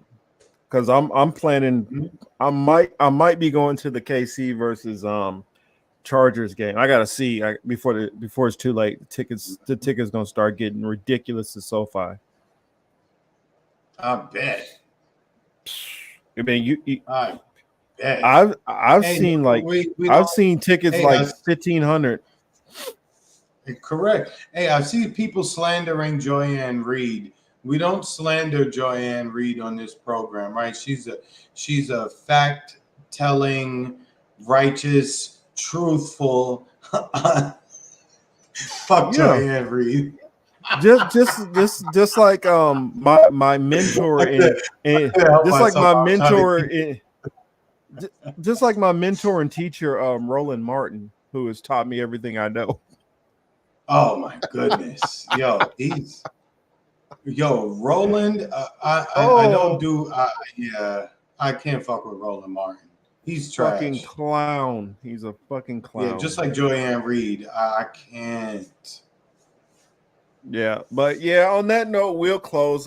Especially our people on the East Coast and much further away. I don't want to keep y'all up too much later. But I've been thinking lately about maybe trying to revive my other channel a little bit, maybe a live stream over there. I don't know, or else I might just start doing it all over here to get more content for the algorithm. Correct. Hey, Marcus, I just wanted to address Steve Breedlove's last comment. He says, "I'm white." That was a good one. Yeah, my mom has cited Candace Owens. I just want to say, right? Candace Owens may be like a broken clock in that, she's going to be right twice a day. However, even despite her being right about something that maybe I agree on, I don't fuck with that chick. And white people love telling black people that you should go and listen to Candace Owens. White people, you can think that all you want. Stop saying it to us. Honestly, stop typing it. Stop tweeting it. Think it. Say it amongst yourselves. Say it to your one black friend or your two black friends. But honestly, stop telling us to listen to Candace Owens, okay? Because obviously the vast majority of us have listened to Candace Owens, and we think she's a dingbat, all right? Despite her maybe being right once or twice a day. So that was it. I just wanted to say that. Marcus, you there still? Or did you freeze on me? Oh shit! Damn. He left me here to close out the show on my own. I mean, I could hit the button, but I probably won't. But anyway, you know, look, it's 1:30 a.m. Eastern Standard Time. We've been on for 3.5 hours. Of course, as usual, we thank all the people who tuned in, who shared their comments, their ideas, questions, and thoughts. We really do appreciate that. So thank you. And that goes for the people on YouTube and for the folks over at Rockfin. Or Thomas Sewell. You said what? Oh, okay. So yeah, Marcus is totally gone. But anyway, thank you all. We appreciate it. Enjoy the rest of your Saturday night. If you're gonna go do something, be safe out there. You know, you'll probably hear from Marcus throughout the week. You know, if he calls me and tells me to jump on, I'll make myself available. But if not, I'll see you guys next week, Saturday. Thank you for coming through. We appreciate it. Have a good one, y'all. Have a good night. As usual, like I always say, take care of you. Take care of your own. Don't get all bent out of shape over the shit that you just cannot control. All right? Have a good one, everybody.